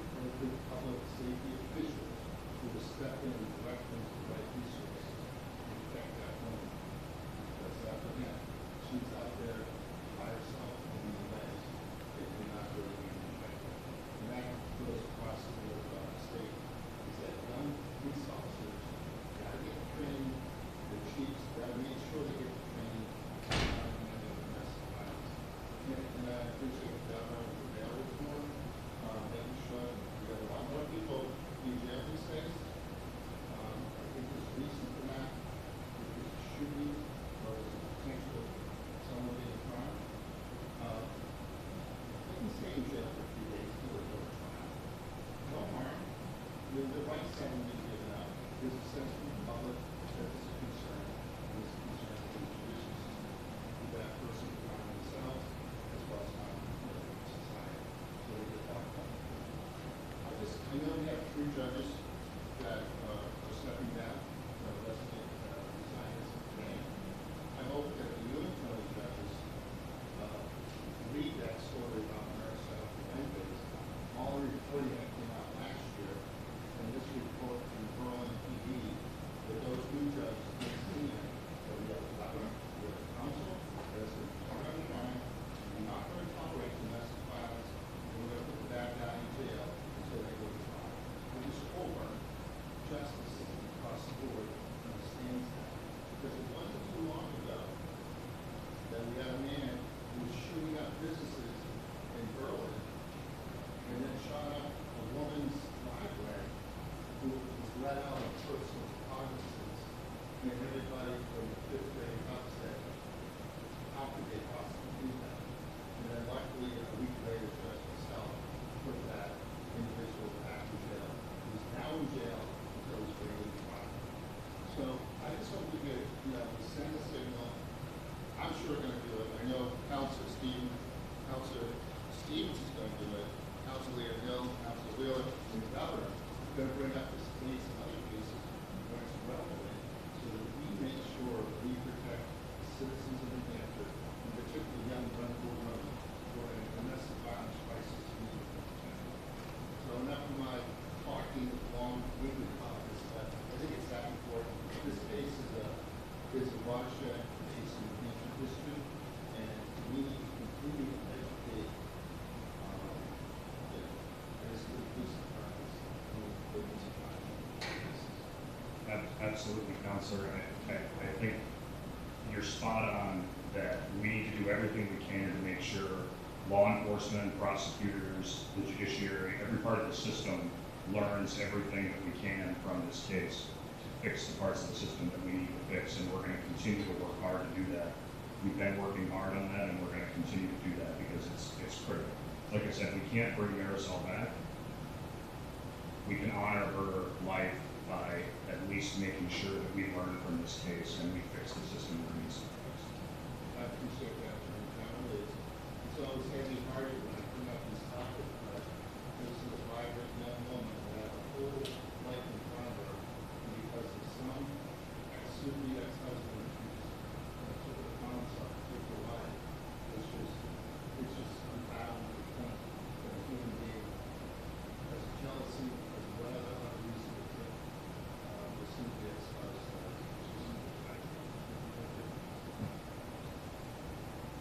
Any further questions, Councilor Stewart? Good afternoon, Attorney General. And I want to commend you and the Healthcare Consumer Protection Advisory Commission for a standing room only hearing in Exeter. It was a great team. I received a phone call yesterday from leadership at HCA regarding 4 proposed changes at former CMC. Relocations, consolidations of practices and services, which I discussed with Attorney Dempsey yesterday. Yet of concern is the update on outpatient behavioral health care. To date, of the 800 plus vulnerable residents who are losing outpatient behavioral health care, only 240 have requested their records and have a safe landing. So at this point, there's over 560 patients who we don't know where they're going to find health care. Were you contacted by HCA? We're going to be discussing the latest changes that HCA is implementing. They have reached out to us. We have not had that in-depth conversation yet, but like any healthcare organization in the state, and certainly any healthcare organization that's been party to one of these agreements, we review any changes like this closely to see whether it implicates the agreement or violates some other legal requirement or obligation. So they have reached out to us. We haven't had the chance to have that in-depth conversation yet, but we will. But your staff at the Charitable Trust Unit had not been informed I provided the update, and they were not certain at the time if you had been updated. So I just want to emphasize the need for these healthcare organizations to be reporting directly to the Department of Justice. And we have to monitor this very closely. Yes, absolutely. And I do want to say, just because I think it's important for HCA, for the record to be clear, they have reached out to us. We just haven't had a chance to have the conversation yet. So it's not as if they haven't made the outreach, but the way I approach these conversations is I don't want to have a 5-minute conversation where I just get the high level, here's what's happening. I want that conversation to be in-depth so we can understand exactly what's happening and why, so that we can actually undertake a review. Right? It doesn't help us to get a quick, high level, here's what's happening. We need an in-depth conversation. Which is, for clarification, the Charitable Trust Union heard it from me. Okay. Thank you. Yeah. Councilor Stephen. Thank you. And I'm for the record, I want to also let you know that HCA reached out to me, Captain Medical Centers in my district. I was very satisfied with the conversation. They kept me updated on what their efforts are. And I also contacted your office. And so it's not like they haven't notified us. Right. I want to go back to Councilor Kennedy, and I want to revisit this issue in a little deeper. I want to say to Councilor Kennedy, the compliment you for calling out early to me. We're not just apologizing in the letter that it was late for personnel reasons. We're not apologizing for family reasons. For the absolute dereliction of duty. But at least 2 of these officers are being supported. It is appalling that these officers' activity was able to happen. And whether they were trained, where they were trained, I have no idea. But I will tell you, my question, General, is, and I appreciate your office's response, but you're the chief law enforcement officer. When they say they have no welfare check policies, that concerns me greatly. And I'd like you to check to make sure there's no New Hampshire Police Department, those great men and women of ours that wear the blue uniform, that there is no department that doesn't have a policy on welfare checks. This is the first I've heard of that. And that really was damaging for me to hear that. And also, the fact that whether these officers were terminated or whatever happened to personnel, I get the fact that they can't talk about that, but the delay is unacceptable. I tell the public, we apologize for the delay for these personal reasons. You're the chief officer of law enforcement officers. So what is your statutory obligation after you read a report like this? Is there anything that you can do with your staff and your officers to make sure that, and I know you're doing this to help other departments, but these actions seem to me that something else has to happen at Burlington vehicles. At least be overseeing, watching, making sure, like to this day while we're sitting here, do they have a welfare policy today? Have the officers, all the officers been trained? I don't know. Doesn't tell me. Anyways, I don't want to belabor. All I want to ask you is if you can look into whether there are other departments in the state of New Hampshire that don't have a welfare check policy. Maybe direct to skip every health. I think that's the case. Yeah. Council, I would say this, as the chief law enforcement officer, I'm certainly going to do everything within my power and authority to make sure that we're protecting public safety as best we can in New Hampshire. And we've been taking multiple steps in response to this case to work with prosecutors and law enforcement to improve the system and fix any problems. I will say this, and I think this is an important message. Police chiefs have the ultimate responsibility for running their departments. And we value local control in this state. And we have given a lot of power and authority to municipalities to govern their police departments. And so as the chief law enforcement officer, I have certainly substantial authority to issue guidance or directives to law enforcement. But it's very important that police chiefs be taking it upon themselves to look at the reports, look at the guidance that's being issued, look at all of the changes that we're talking about, and take the initiative. I think too often it's easy to sort of point to Concord and say, you know, what's Concord doing about these various issues? But police chiefs, sheriffs, they also need to be taking the initiative. And I think we are seeing that in the law enforcement community. The law enforcement community has paid very close attention to this case. I think there's been a lot of reflection on the system, and there's a lot of hard work going on. So I would answer your question is yes, absolutely. I'm going to do everything I can to make sure that that's happening in law enforcement. But it is also important that, you know, police chiefs, heads of law enforcement agencies take the initiative themselves, and they shouldn't wait. There's no reason that initiative can't be taken at the local level in conjunction with initiatives from them. Yeah. And I also think it's really important that we continue to implement the legal changes we've made, and we don't go backwards on those changes, and also make sure that the judiciary is implementing all the records changes as well, so that we have real-time information. And I don't know if the attorney general is working during part of law enforcement on that. Any further questions for the attorney general? Hearing none, all in favor of items 128 to 142, signify by saying aye. Aye. The item is carried. I ask for a motion to adopt agenda items 133 through 137, with the exception of 135 from the Department of Health and Human Services Office of Commissioner. So moved. Any discussion? Councilor Stephen? Commissioner, Good afternoon, Lori Weaver, Commissioner of Health and Human Services. Commissioner, I want to make sure on 137, the way I'm reading this is that you actually went back to the university and you looked at the indirect issue concern we have here in council, and in this market rate survey that you worked out a more, I think, more reasonable contract based on deliverables, payment deliverables, rather than the higher indirects that we've seen in the past. How much change in the scope of that they are now going to be held accountable for deliverables? Is that how I read this? Well, pretty much, yes, correct. We went back and made it, it's deliverable based. We have a tight time frame as well. I just appreciate you doing that. That's all. Thank you. I thought that's all. Thank you. That's all I have. Any council dealers? On item 133, 416, staffing for the attorney that FTCYF. Can you tell me what the positions are? Have they been previously filled? Are they new positions? We had this conversation a few years ago, but I'm not sure of these are the same positions we turned down or different. Sure, I'm Deanna Baker. Deanna Baker, Legal Director for DCYS. So they are not new positions. They are positions that we have been needing to fill for quite some time.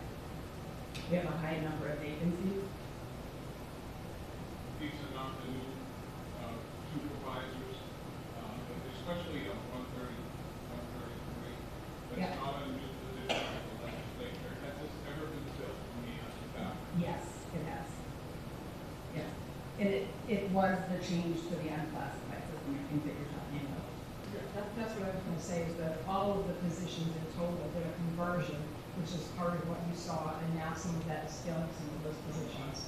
But they're not new. They just went from classified to unclassified. Any further questions for the Commissioner? Hearing none, all in favor signify by saying aye. Aye. The item is carried. I ask for a motion to adopt agenda items 138 to 141 from the Department of Health and Human Services Division of Years of Public. So moved. Any discussion of these items? Hearing none, all in favor signify by saying aye. Aye. The item is carried. I ask for a motion to adopt agenda item 142 from the Department of Health and Human Services Division of Economic Stability. So moved. Second. Any discussion? Councilor Stephen? Commissioner, on this particular contract, I really want to just shout out my appreciation to the Department of Liquor Enforcement for working with provide vendors of mine, constituents that are selling alcohol and understand the risks. And the enforcement activities are very impressive. And I know from the direction of Director Armenian, but they're educating, providing a lot of education. So my question is, I want to continue that effort. Is this contract helping them to continue those efforts of educating providers, working undercover sometimes, helping to make sure that alcohol is not sold to minors, but then when it is, and when we do make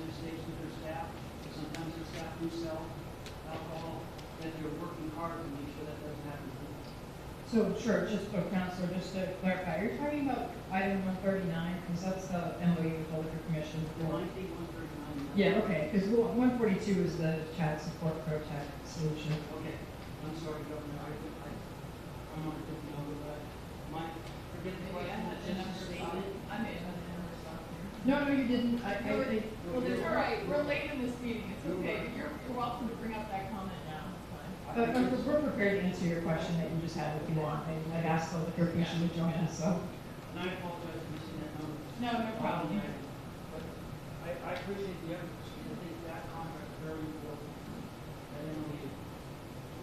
Thank you, Counselor, and good morning for the record. Chief Mark Armagadian, Director of Liquor Enforcement and Licensing. With me here today is Deputy Chief Danielle Elston. Good morning, Governor. Yes, Counselor. So this initiative is a three-tier approach. It's all based on education. As you know, everything that we do at Liquor Enforcement is based on education. So this three-tier approach, whether it's on the alcohol side or the tobacco side with our compliance, actually points at not only youth access, but also the amount of infractions that happen within that given geographic area. So as we look at that test group, as we move forward, we're doing a 30, 60, 90 as far as rechecks are concerned on those same groups, and making sure compliance is actually adhered to. Does that answer your Yes, question? it does. And I just, I don't want to be late, because we talked a lot about contract items today, but you've done a really good job on making sure that you're hired.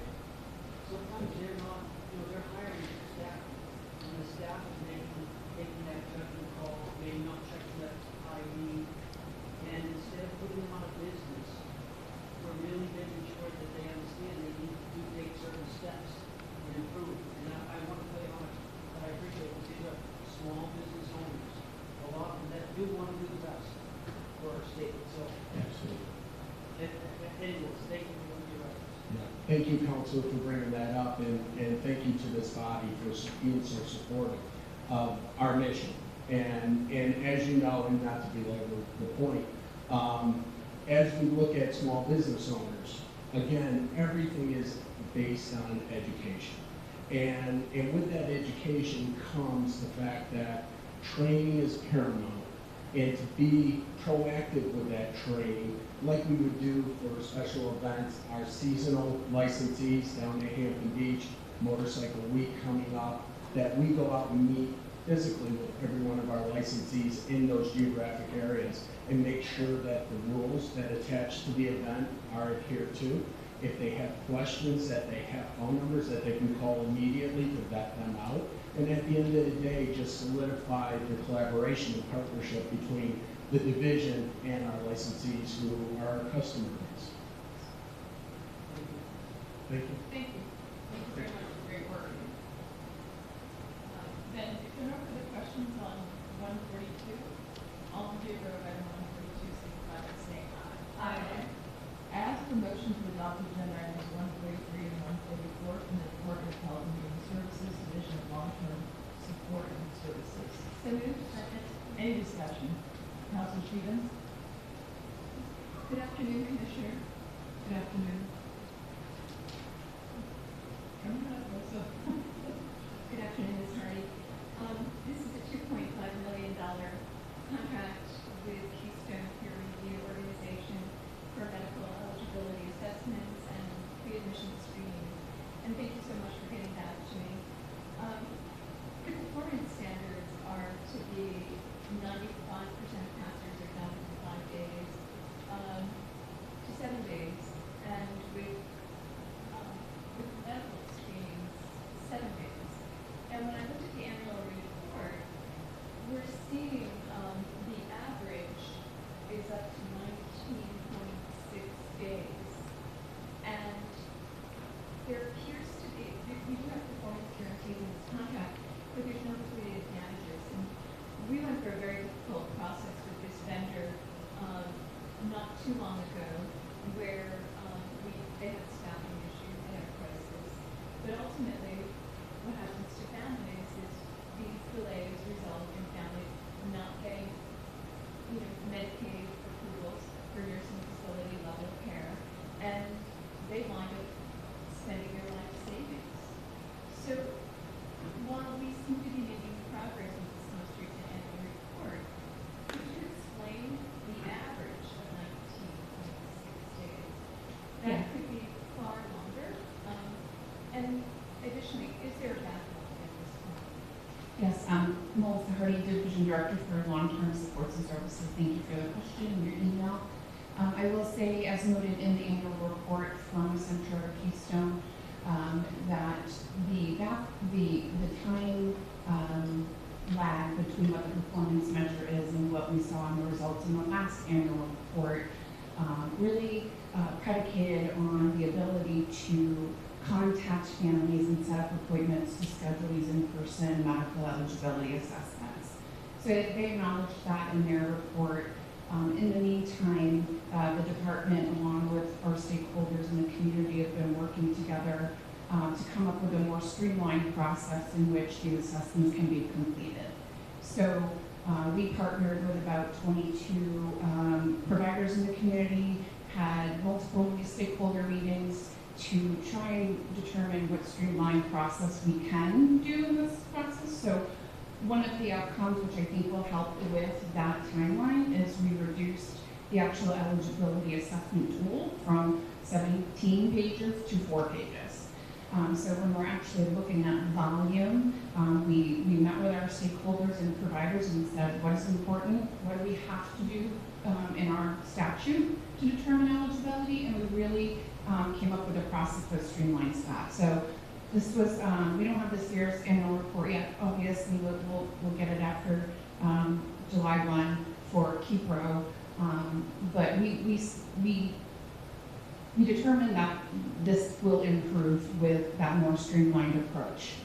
They have met the performance measures in that last contract period 70% of the time, I believe it says in that report. So we're looking for that to be certainly better with some of the safeguards we put in place in the contract.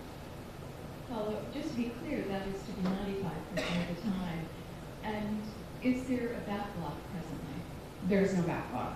We always have, working cases. Again, depending on if we can get a hold of the person they need to do the assessment on, if their Medicaid financial eligibility is open. There's a lot of factors that are going on, but there's no backlog or case log for that. Thank you very much. Sure. Councilor Hogan, Councilor Steer. Thank you. And I think my question is related to number 144, but you can correct me if I'm wrong. I was recently meeting with the county administrator in my district who was talking about that they have a backlog of Medicaid eligibility. Now I'm saying that out loud and really medical eligibility. I apologize, but can you talk about that issue? Because I know that this causes strain for the county nursing homes who are waiting for their providing a skilled nursing level, nursing center level of care, and waiting to be reimbursed, but that adds up. So can you talk about that briefly? Yeah, so there's two parts for the Medicaid application. Like I said, this is for the medical determinations. That would be, determining that somebody's medically eligible for a level of care for a nursing facility. There's also the financial eligibility process. That is a bit more tasking and requires, a significant amount of paperwork and looking at documents, but that's part of the initiative that we've been working on with the commissioner and with Associate Commissioner Santinello about making eligibility easier and looking at some of those financial barriers like we do with the medical barriers. What do we absolutely need to have in order to get somebody determined eligible or not eligible? And completing that feedback loop either will involve to the person applying and to, let's say, the nursing facility or provider who's looking to provide the services. And I know that we approved a contract a couple meetings ago to address the backlog. How is that going? I'll defer to Chris on the contract. Good afternoon, Chris Santinello, Associate Commissioner. That is a contract with PCG on the financial backlog, and they're making significant progress. They have been in place since the first of the year. They started taking cases in February, and I don't have the numbers off the top of my head, but more than half of the cases that we've received back. So we're making great progress. And like Melissa said, we streamlined our look back process, which has significantly, and that was January 1st, that has significantly reduced the months of paperwork that our staff have to review. So we meet monthly as a steering committee with making eligibility easier. I meet every other week. I meet weekly with PCG and every other week with the staff. So we're making really good progress. Thank you. Would you be able to follow up with that data about Sure. the backlog from the Yeah. Thank you. Any further questions? Hearing none, all in, oh, I'm sorry, Councilor Stephen, I apologize. I just wanted to, this is 144 also. And thank you for getting back to me, Director, on the numbers in the CFI waiver. Yes. And it's, I guess I'll start with this contract. I just want to make sure, I think this is better, because it's much more streamlined, and we're moving in the right direction. I want to make sure, and I appreciate your staff working with providers too. But I want to make sure I understand. 1.31.1 talks about the 95%. Now, I want to understand this. So they're going to be required to submit 95% compliance with Medicaid and medical eligibility determination prior to the eligibility determination period. Is that correct? Generally, the workflow is they're eligible financially first, and then we then proceed with the medical eligibility. So it would be after financial eligibility is determined. So the way I understand this then, I read it as 95%, maybe why isn't it 100%? I look at it like there are going to be about 500 participants that eligibility could lapse, and they could be outside of that hearing. So why are we allowing that? Well, there's a couple of reasons. One, again, that are out of the vendor's control, right? Getting in touch with the individual to schedule the assessment has been the biggest barrier. Whether or not they answer the phone, or they've been hospitalized, or they're trying to find out where they currently are. So that's why we gave kind of that leeway. We can't guarantee that 100% will be done within that time frame. What we've done as a department, or for the medical eligibility side of things, is if we can't get a hold of somebody and it's a procedural issue like that, we bridge them to keep them open so we can then work in the background to schedule that assessment. So we make sure that there's no closure in service. So some of those, what you're saying is some of those 510, with your department, go a little further, try to make sure you're making eligible so safety and other issues are taken care of? Correct. So since the last contract, we've been working with our case management agencies and our people in our department to do that reach out and keep that Medicaid eligibility open until we can get the medical assessment completed. And I don't know if I saw this, I tried to find it, are they being paid based upon completion of assessment?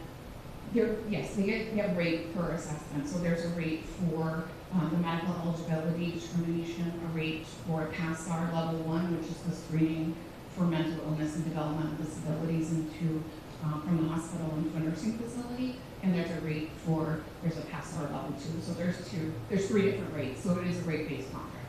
But it's based upon the PASSAR being complete? Correct. Okay. Yes. I just couldn't find it in here. Yes. And then the final thing is, you told me there was 3,430 in the CFI program today. Our estimate at this time, the CMS was 5,684. That was only an estimate, I understand it. That's about 1,800 seniors that are not on the CFI program, 1,800 in the state. That if we were at where we estimate, we do a lot more engineering. Do you feel that many of those 1,800 or some of them are in nursing homes that could actually be in the community? Yes, and I think that's why we're engaging in the Money Follows the Person program, which is the transition for people who could be living in the community that are currently in an institution like a nursing facility or in a hospital. So I do think there is some. I don't know how many. We're just starting the Money Follows the Person project, but I do think we'll see that change. And also to that number, we do not see the rate of people aging and the rate of Medicaid eligibility trend up at the same level. So people are aging as in New Hampshire at a high rate, but their eligibility for Medicaid is not following that trajectory. So some of these people don't qualify for Medicaid because they have assets and things that they don't qualify for financially. And then the final question is, on this particular contract, obviously you asked to keep us updated, but do you feel that this contract itself will move us in the direction of being able to meet the needs of that senior that wants to live in the community rather than in a nursing home, who just doesn't have the services or the help, and actually, if they meet the CFI waiver, to get that help? Yeah, I would say both of these contracts is the reason why we're doing both of these contracts, is so people can stay in the community or live where they want to live. Thank you. Thank you, Governor. And just one final question. The MEA volume is almost 6,000, but we're unable to complete or contact almost 25% of those, close to 1,500. And how does that compare to prior contract years? Is it getting more difficult for the vendor to fulfill that? And what are we doing? That's a lot. Yeah, I don't have that number off the top of my head, but I can certainly look at their prior reports. I will say with the catch-up of the financial eligibility, we're seeing more, medical eligibility needs. So we're seeing an increase in what we need to produce from the medical side. So, but I would have to look from a trending standpoint. I don't have that with me. I appreciate it. Thank you. Any further questions? Hearing none, all in favor of 143 and 144, signify by saying aye. Aye. Ask for a motion to adopt agenda item 145 from the Department of Health and Human Services, Division of Medicaid Services. So moved. Second. Any discussion? Hearing none, all in favor, signify by saying aye. Aye. The item carries. I ask for a motion to adopt agenda item 146 from the Department of Health and Human Services, New Hampshire Hospital. So moved. Second. Any discussion? Hearing none, all in favor, signify by saying aye. Aye. The item carries. I ask for a motion to adopt agenda item 147 from the Department of Health and Human Services, Division of Public Health. So moved. Second. Any discussion of this item?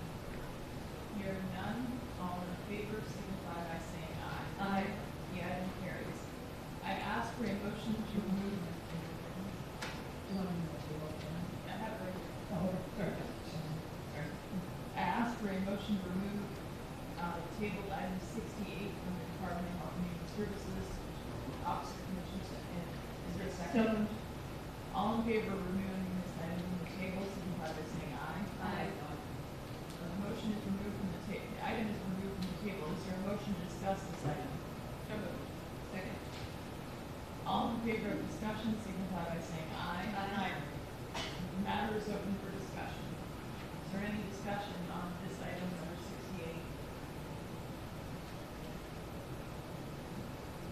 Councilor Leopold? Yeah, thank you very much.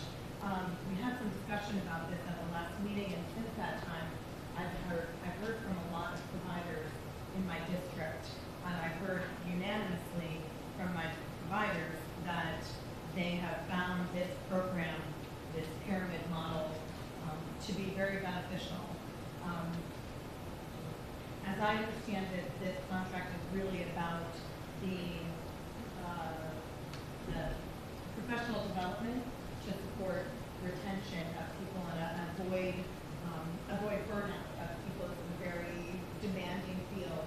And what I'm hearing from providers is that they have found it to be of great value in terms of retaining people. Is that consistent with what why you're bringing the contract forward? Sure, so I will add to that, yes. So we have child care development funds, which is called CCDF, because everything is an acronym in state government. And we are required on a regular basis to do planning for how states will use that federal money with their child care communities. So this contract was part of that ask with the child care community for some of their professional development dollars. We are embarking now on our next CCDF plan, which is due June 27th. So the market rate survey that you approved prior informs as part of that requirement that we have to have that. But in that plan is when we would opening back it up again for what the people want to do. So this is from the current plan, the current CCDF plan for professional development, and this is how these dollars were earmarked. So when these dollars are earmarked, they're specific to that activity that we chose. So we have the GSQ, which is quality incentive programs where providers get incentives for doing quality care, and then the training that you mentioned. And these funds are, this contract is completely federal funds, is that correct? Yes. And can these funds, I know that there have been some questions about whether these funds can be used for other purposes. Professional development is important, but there are other needs that we have. One question that's come up is, can these funds and these federal funds that are going to this, that you're proposing to use for this contract, can these funds be used for other purposes? So, like I said, we have our planning coming up. So we will have funding again, and we will put it back out to the child care community and say, how do we want to use those funds? So there would be an opportunity now to do that. I'm in the middle of a current approved plan with the federal government for how we've executed this contract with these dollars. So all of this contract has already been approved. I'm amending it by adding extra money to it until its end date. So I would say that it's earmarked now for the purpose that it is, but it does not preclude that in the future planning for June of 2027 when we submit our plan, if they wanted to put in money for that we could make that ask. So I'd like to just read into the record then a little testimony from the executive director of Keene, the Keene Daycare Center, which is a large daycare provider in my district, Tulane, Poland, and she wrote to me specifically to describe how this helps, and she says that there are two components to effective professional development: knowledge and skill. The online trainings provide the knowledge, but knowledge alone is not enough to build competency. Skills are developed through classroom experience, and coaching reinforces that development. The practice-based coaching system used by Pyramid Model is a cycle of goal setting, implementation, reflecting, receiving feedback, and setting the next goal, and the cycle repeats.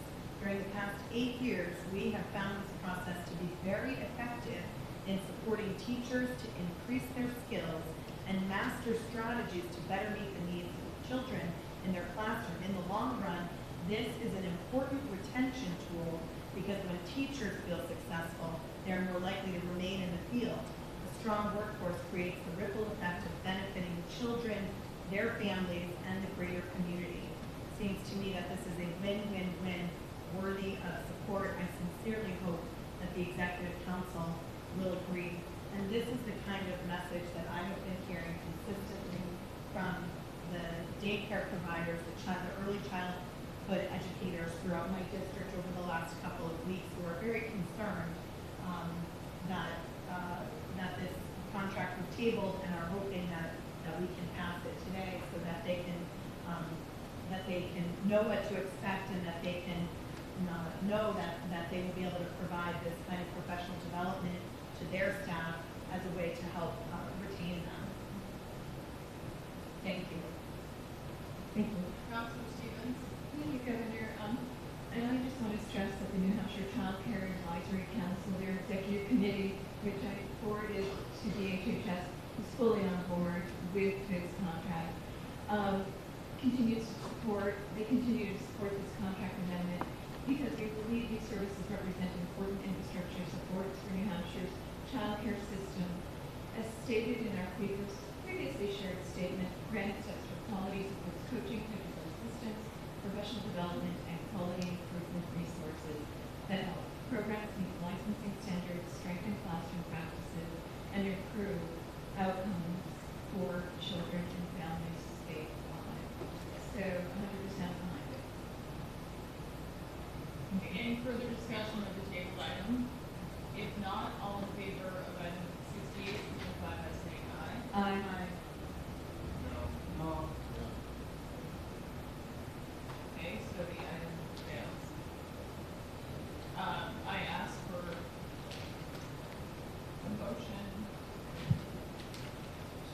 adopt agenda items 148 through 163 from the Department of Administrative Services. So moved. Any discussion of these items? Councilor Penny.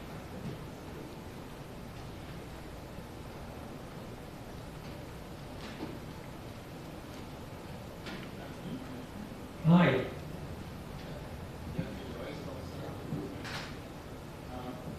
So this is on agenda from years ago. Justice and the facility and others left that county, and its speculation is county might be and they refrained from it because it did not really want to release the state. But I see that we're releasing it out for 2 years. What is the current status of that 22,000 proposal? And that we talk about that subject anytime this week? What exactly they're doing, I'm not positive because it's probably a better question for the county. But we talk with them regularly and routinely about plans, and all we've really said to them is, while the state can't commit to a long term, we can't commit future budgets, and we've talked to them about that. It is not our intention to walk away from our relationship with the county, and we'll work with them. It's just that we can't, if they're making a decision, they have to make a decision based on the best interest of the decision, and we can't participate at that level. It's functionally where it was when it was you and Councilor Warmington, and then the Chief Justice and I, and the Administrator of Court Facilities, and the then Administrator of the Court, when I went with the County Commission. We're sort of where we are then, and we're working cooperatively. We think they're a good partner. But where they are in their building process, I don't know. So when it comes to leasing out court facilities or facilities, state liquor warehouse at a lease, what is the typical leasing when it comes to administrative services for facilities? But we typically, and there are a couple of leases on the agenda today. We typically do a short-term lease, like 2, 3, 4 years. We don't do long-term leases, and that's because of budget commitments. It's the way it's always been with courthouses. So the warehouse and the warehouse is just an exception. Well, I don't, I'm not saying that no one ever signs a longer-term lease than that. I don't know the considerations that went into the liquor deal. And I don't, it's not a lease we administer, so I don't know the details of it. But typically for us, for facilities, for example, like state agencies, 3 years is more typical, but we don't tend to do 20. Mostly because you would say no.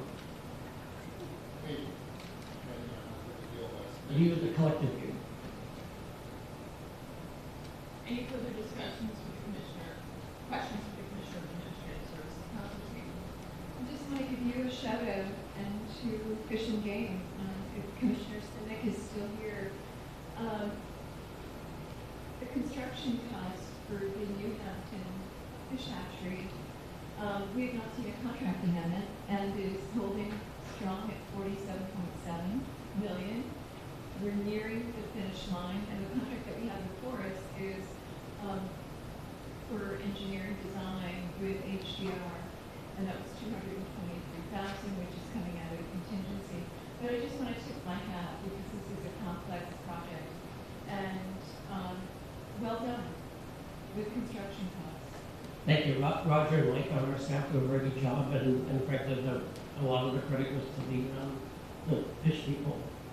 Fish people, that's probably not the fisheries staff. They'll do a wonderful job. Well done, Commissioner. Councilor Kenny. Stay away from the fish piece. So 162. So this is a contract with JDM Buy Services. And so my question is, it's a sole source contract, and we've seen applications it too much. No, that was my non-defense. Except for the bullpen. Just because the fitting contract is particularly intriguing. Yes. Can I just follow up on that? I didn't hear the I'm question. going to repeat myself. That's okay. I apologize. So this is a video enterprise contract, and so it's a sole source, and I understand it's a sole source because there's competition, you know, because it would take 2 years to go to investments. But we gave out a lot of money to consolidate communication, which now is digital. Yes. So how do we have all these drop sites around the state that is video, but they're in many other territories? So how do you, create a contract with some particular states that are focused? No. So I'll just give a little background. What this is serving is about 400 locations. It changes a little bit, including all of our state liquor stores. So we essentially run the business of the state on this, what's called carrier Ethernet, which is technical term. There are about another 600 or so connections to other entities that are done a different way. But this one is for those state buildings. There's not really a direct relationship between this service and the build out of broadband from Fidia that they did under contract with DEA. Other than there may be some shared infrastructure that stuff travels on, and certainly it hasn't hurt their ability to deliver. What has changed, and the reason why we are asking for an extension on this is the bias time. The world of wide area networking, which is what this is called, is changing, and so there's things like, for example, satellites emerging quickly, but it's not really there yet. There's other opportunities based on the network infrastructure changes we've made with ARPA money. There's opportunities to potentially use different and less expensive circuits over time. And the way people are buying, the way entities, states, and other larger businesses are buying this stuff is changing. So we might have time to do an RFI and really study this well and do the right thing that sets the state up for another decade or so. So I know next time you see a contract, I wouldn't expect you to see or come to you with an ask. It wouldn't be, I want to buy this thing. But it could be a set of things based on what's best for a location. For example, Glencliff Home is a great example where we're actually piloting satellite there right now. There are a bunch of Fish and Game has sites that you can't buy a circuit at, so that might be great for satellite. But we have such a narrowly defined contract now, it doesn't give us that flexibility to do the right thing for a state location based on where they are and what their needs are. So that's our desire. Are you going to be satisfied with vendor vision at this point? Well, I'll tell you, they were really good. Once we were acquired, they're less good than they used to be, I have to say. That's a good one. They used to be Well, that was Fairpoint, right? And Fairpoint was acquired by Consolidated Communications, and then they just renamed themselves Video, and that's actually one of the reasons. You saw another one, I think it was retroactive, right? Because they were so slow to get their administrative pieces together. So, are they worse than other? Wide area network companies tend to be not great service-wise. I mean, I've done it globally in my past career, and they generally are less good than we'd like them to be. But we run our business on this, and one of the measurements I do look at is for liquor stores, it's really, I see all of the traffic if there's ever gone down. And one thing we like to see a very small number of outages on liquor stores, so I watch that very carefully.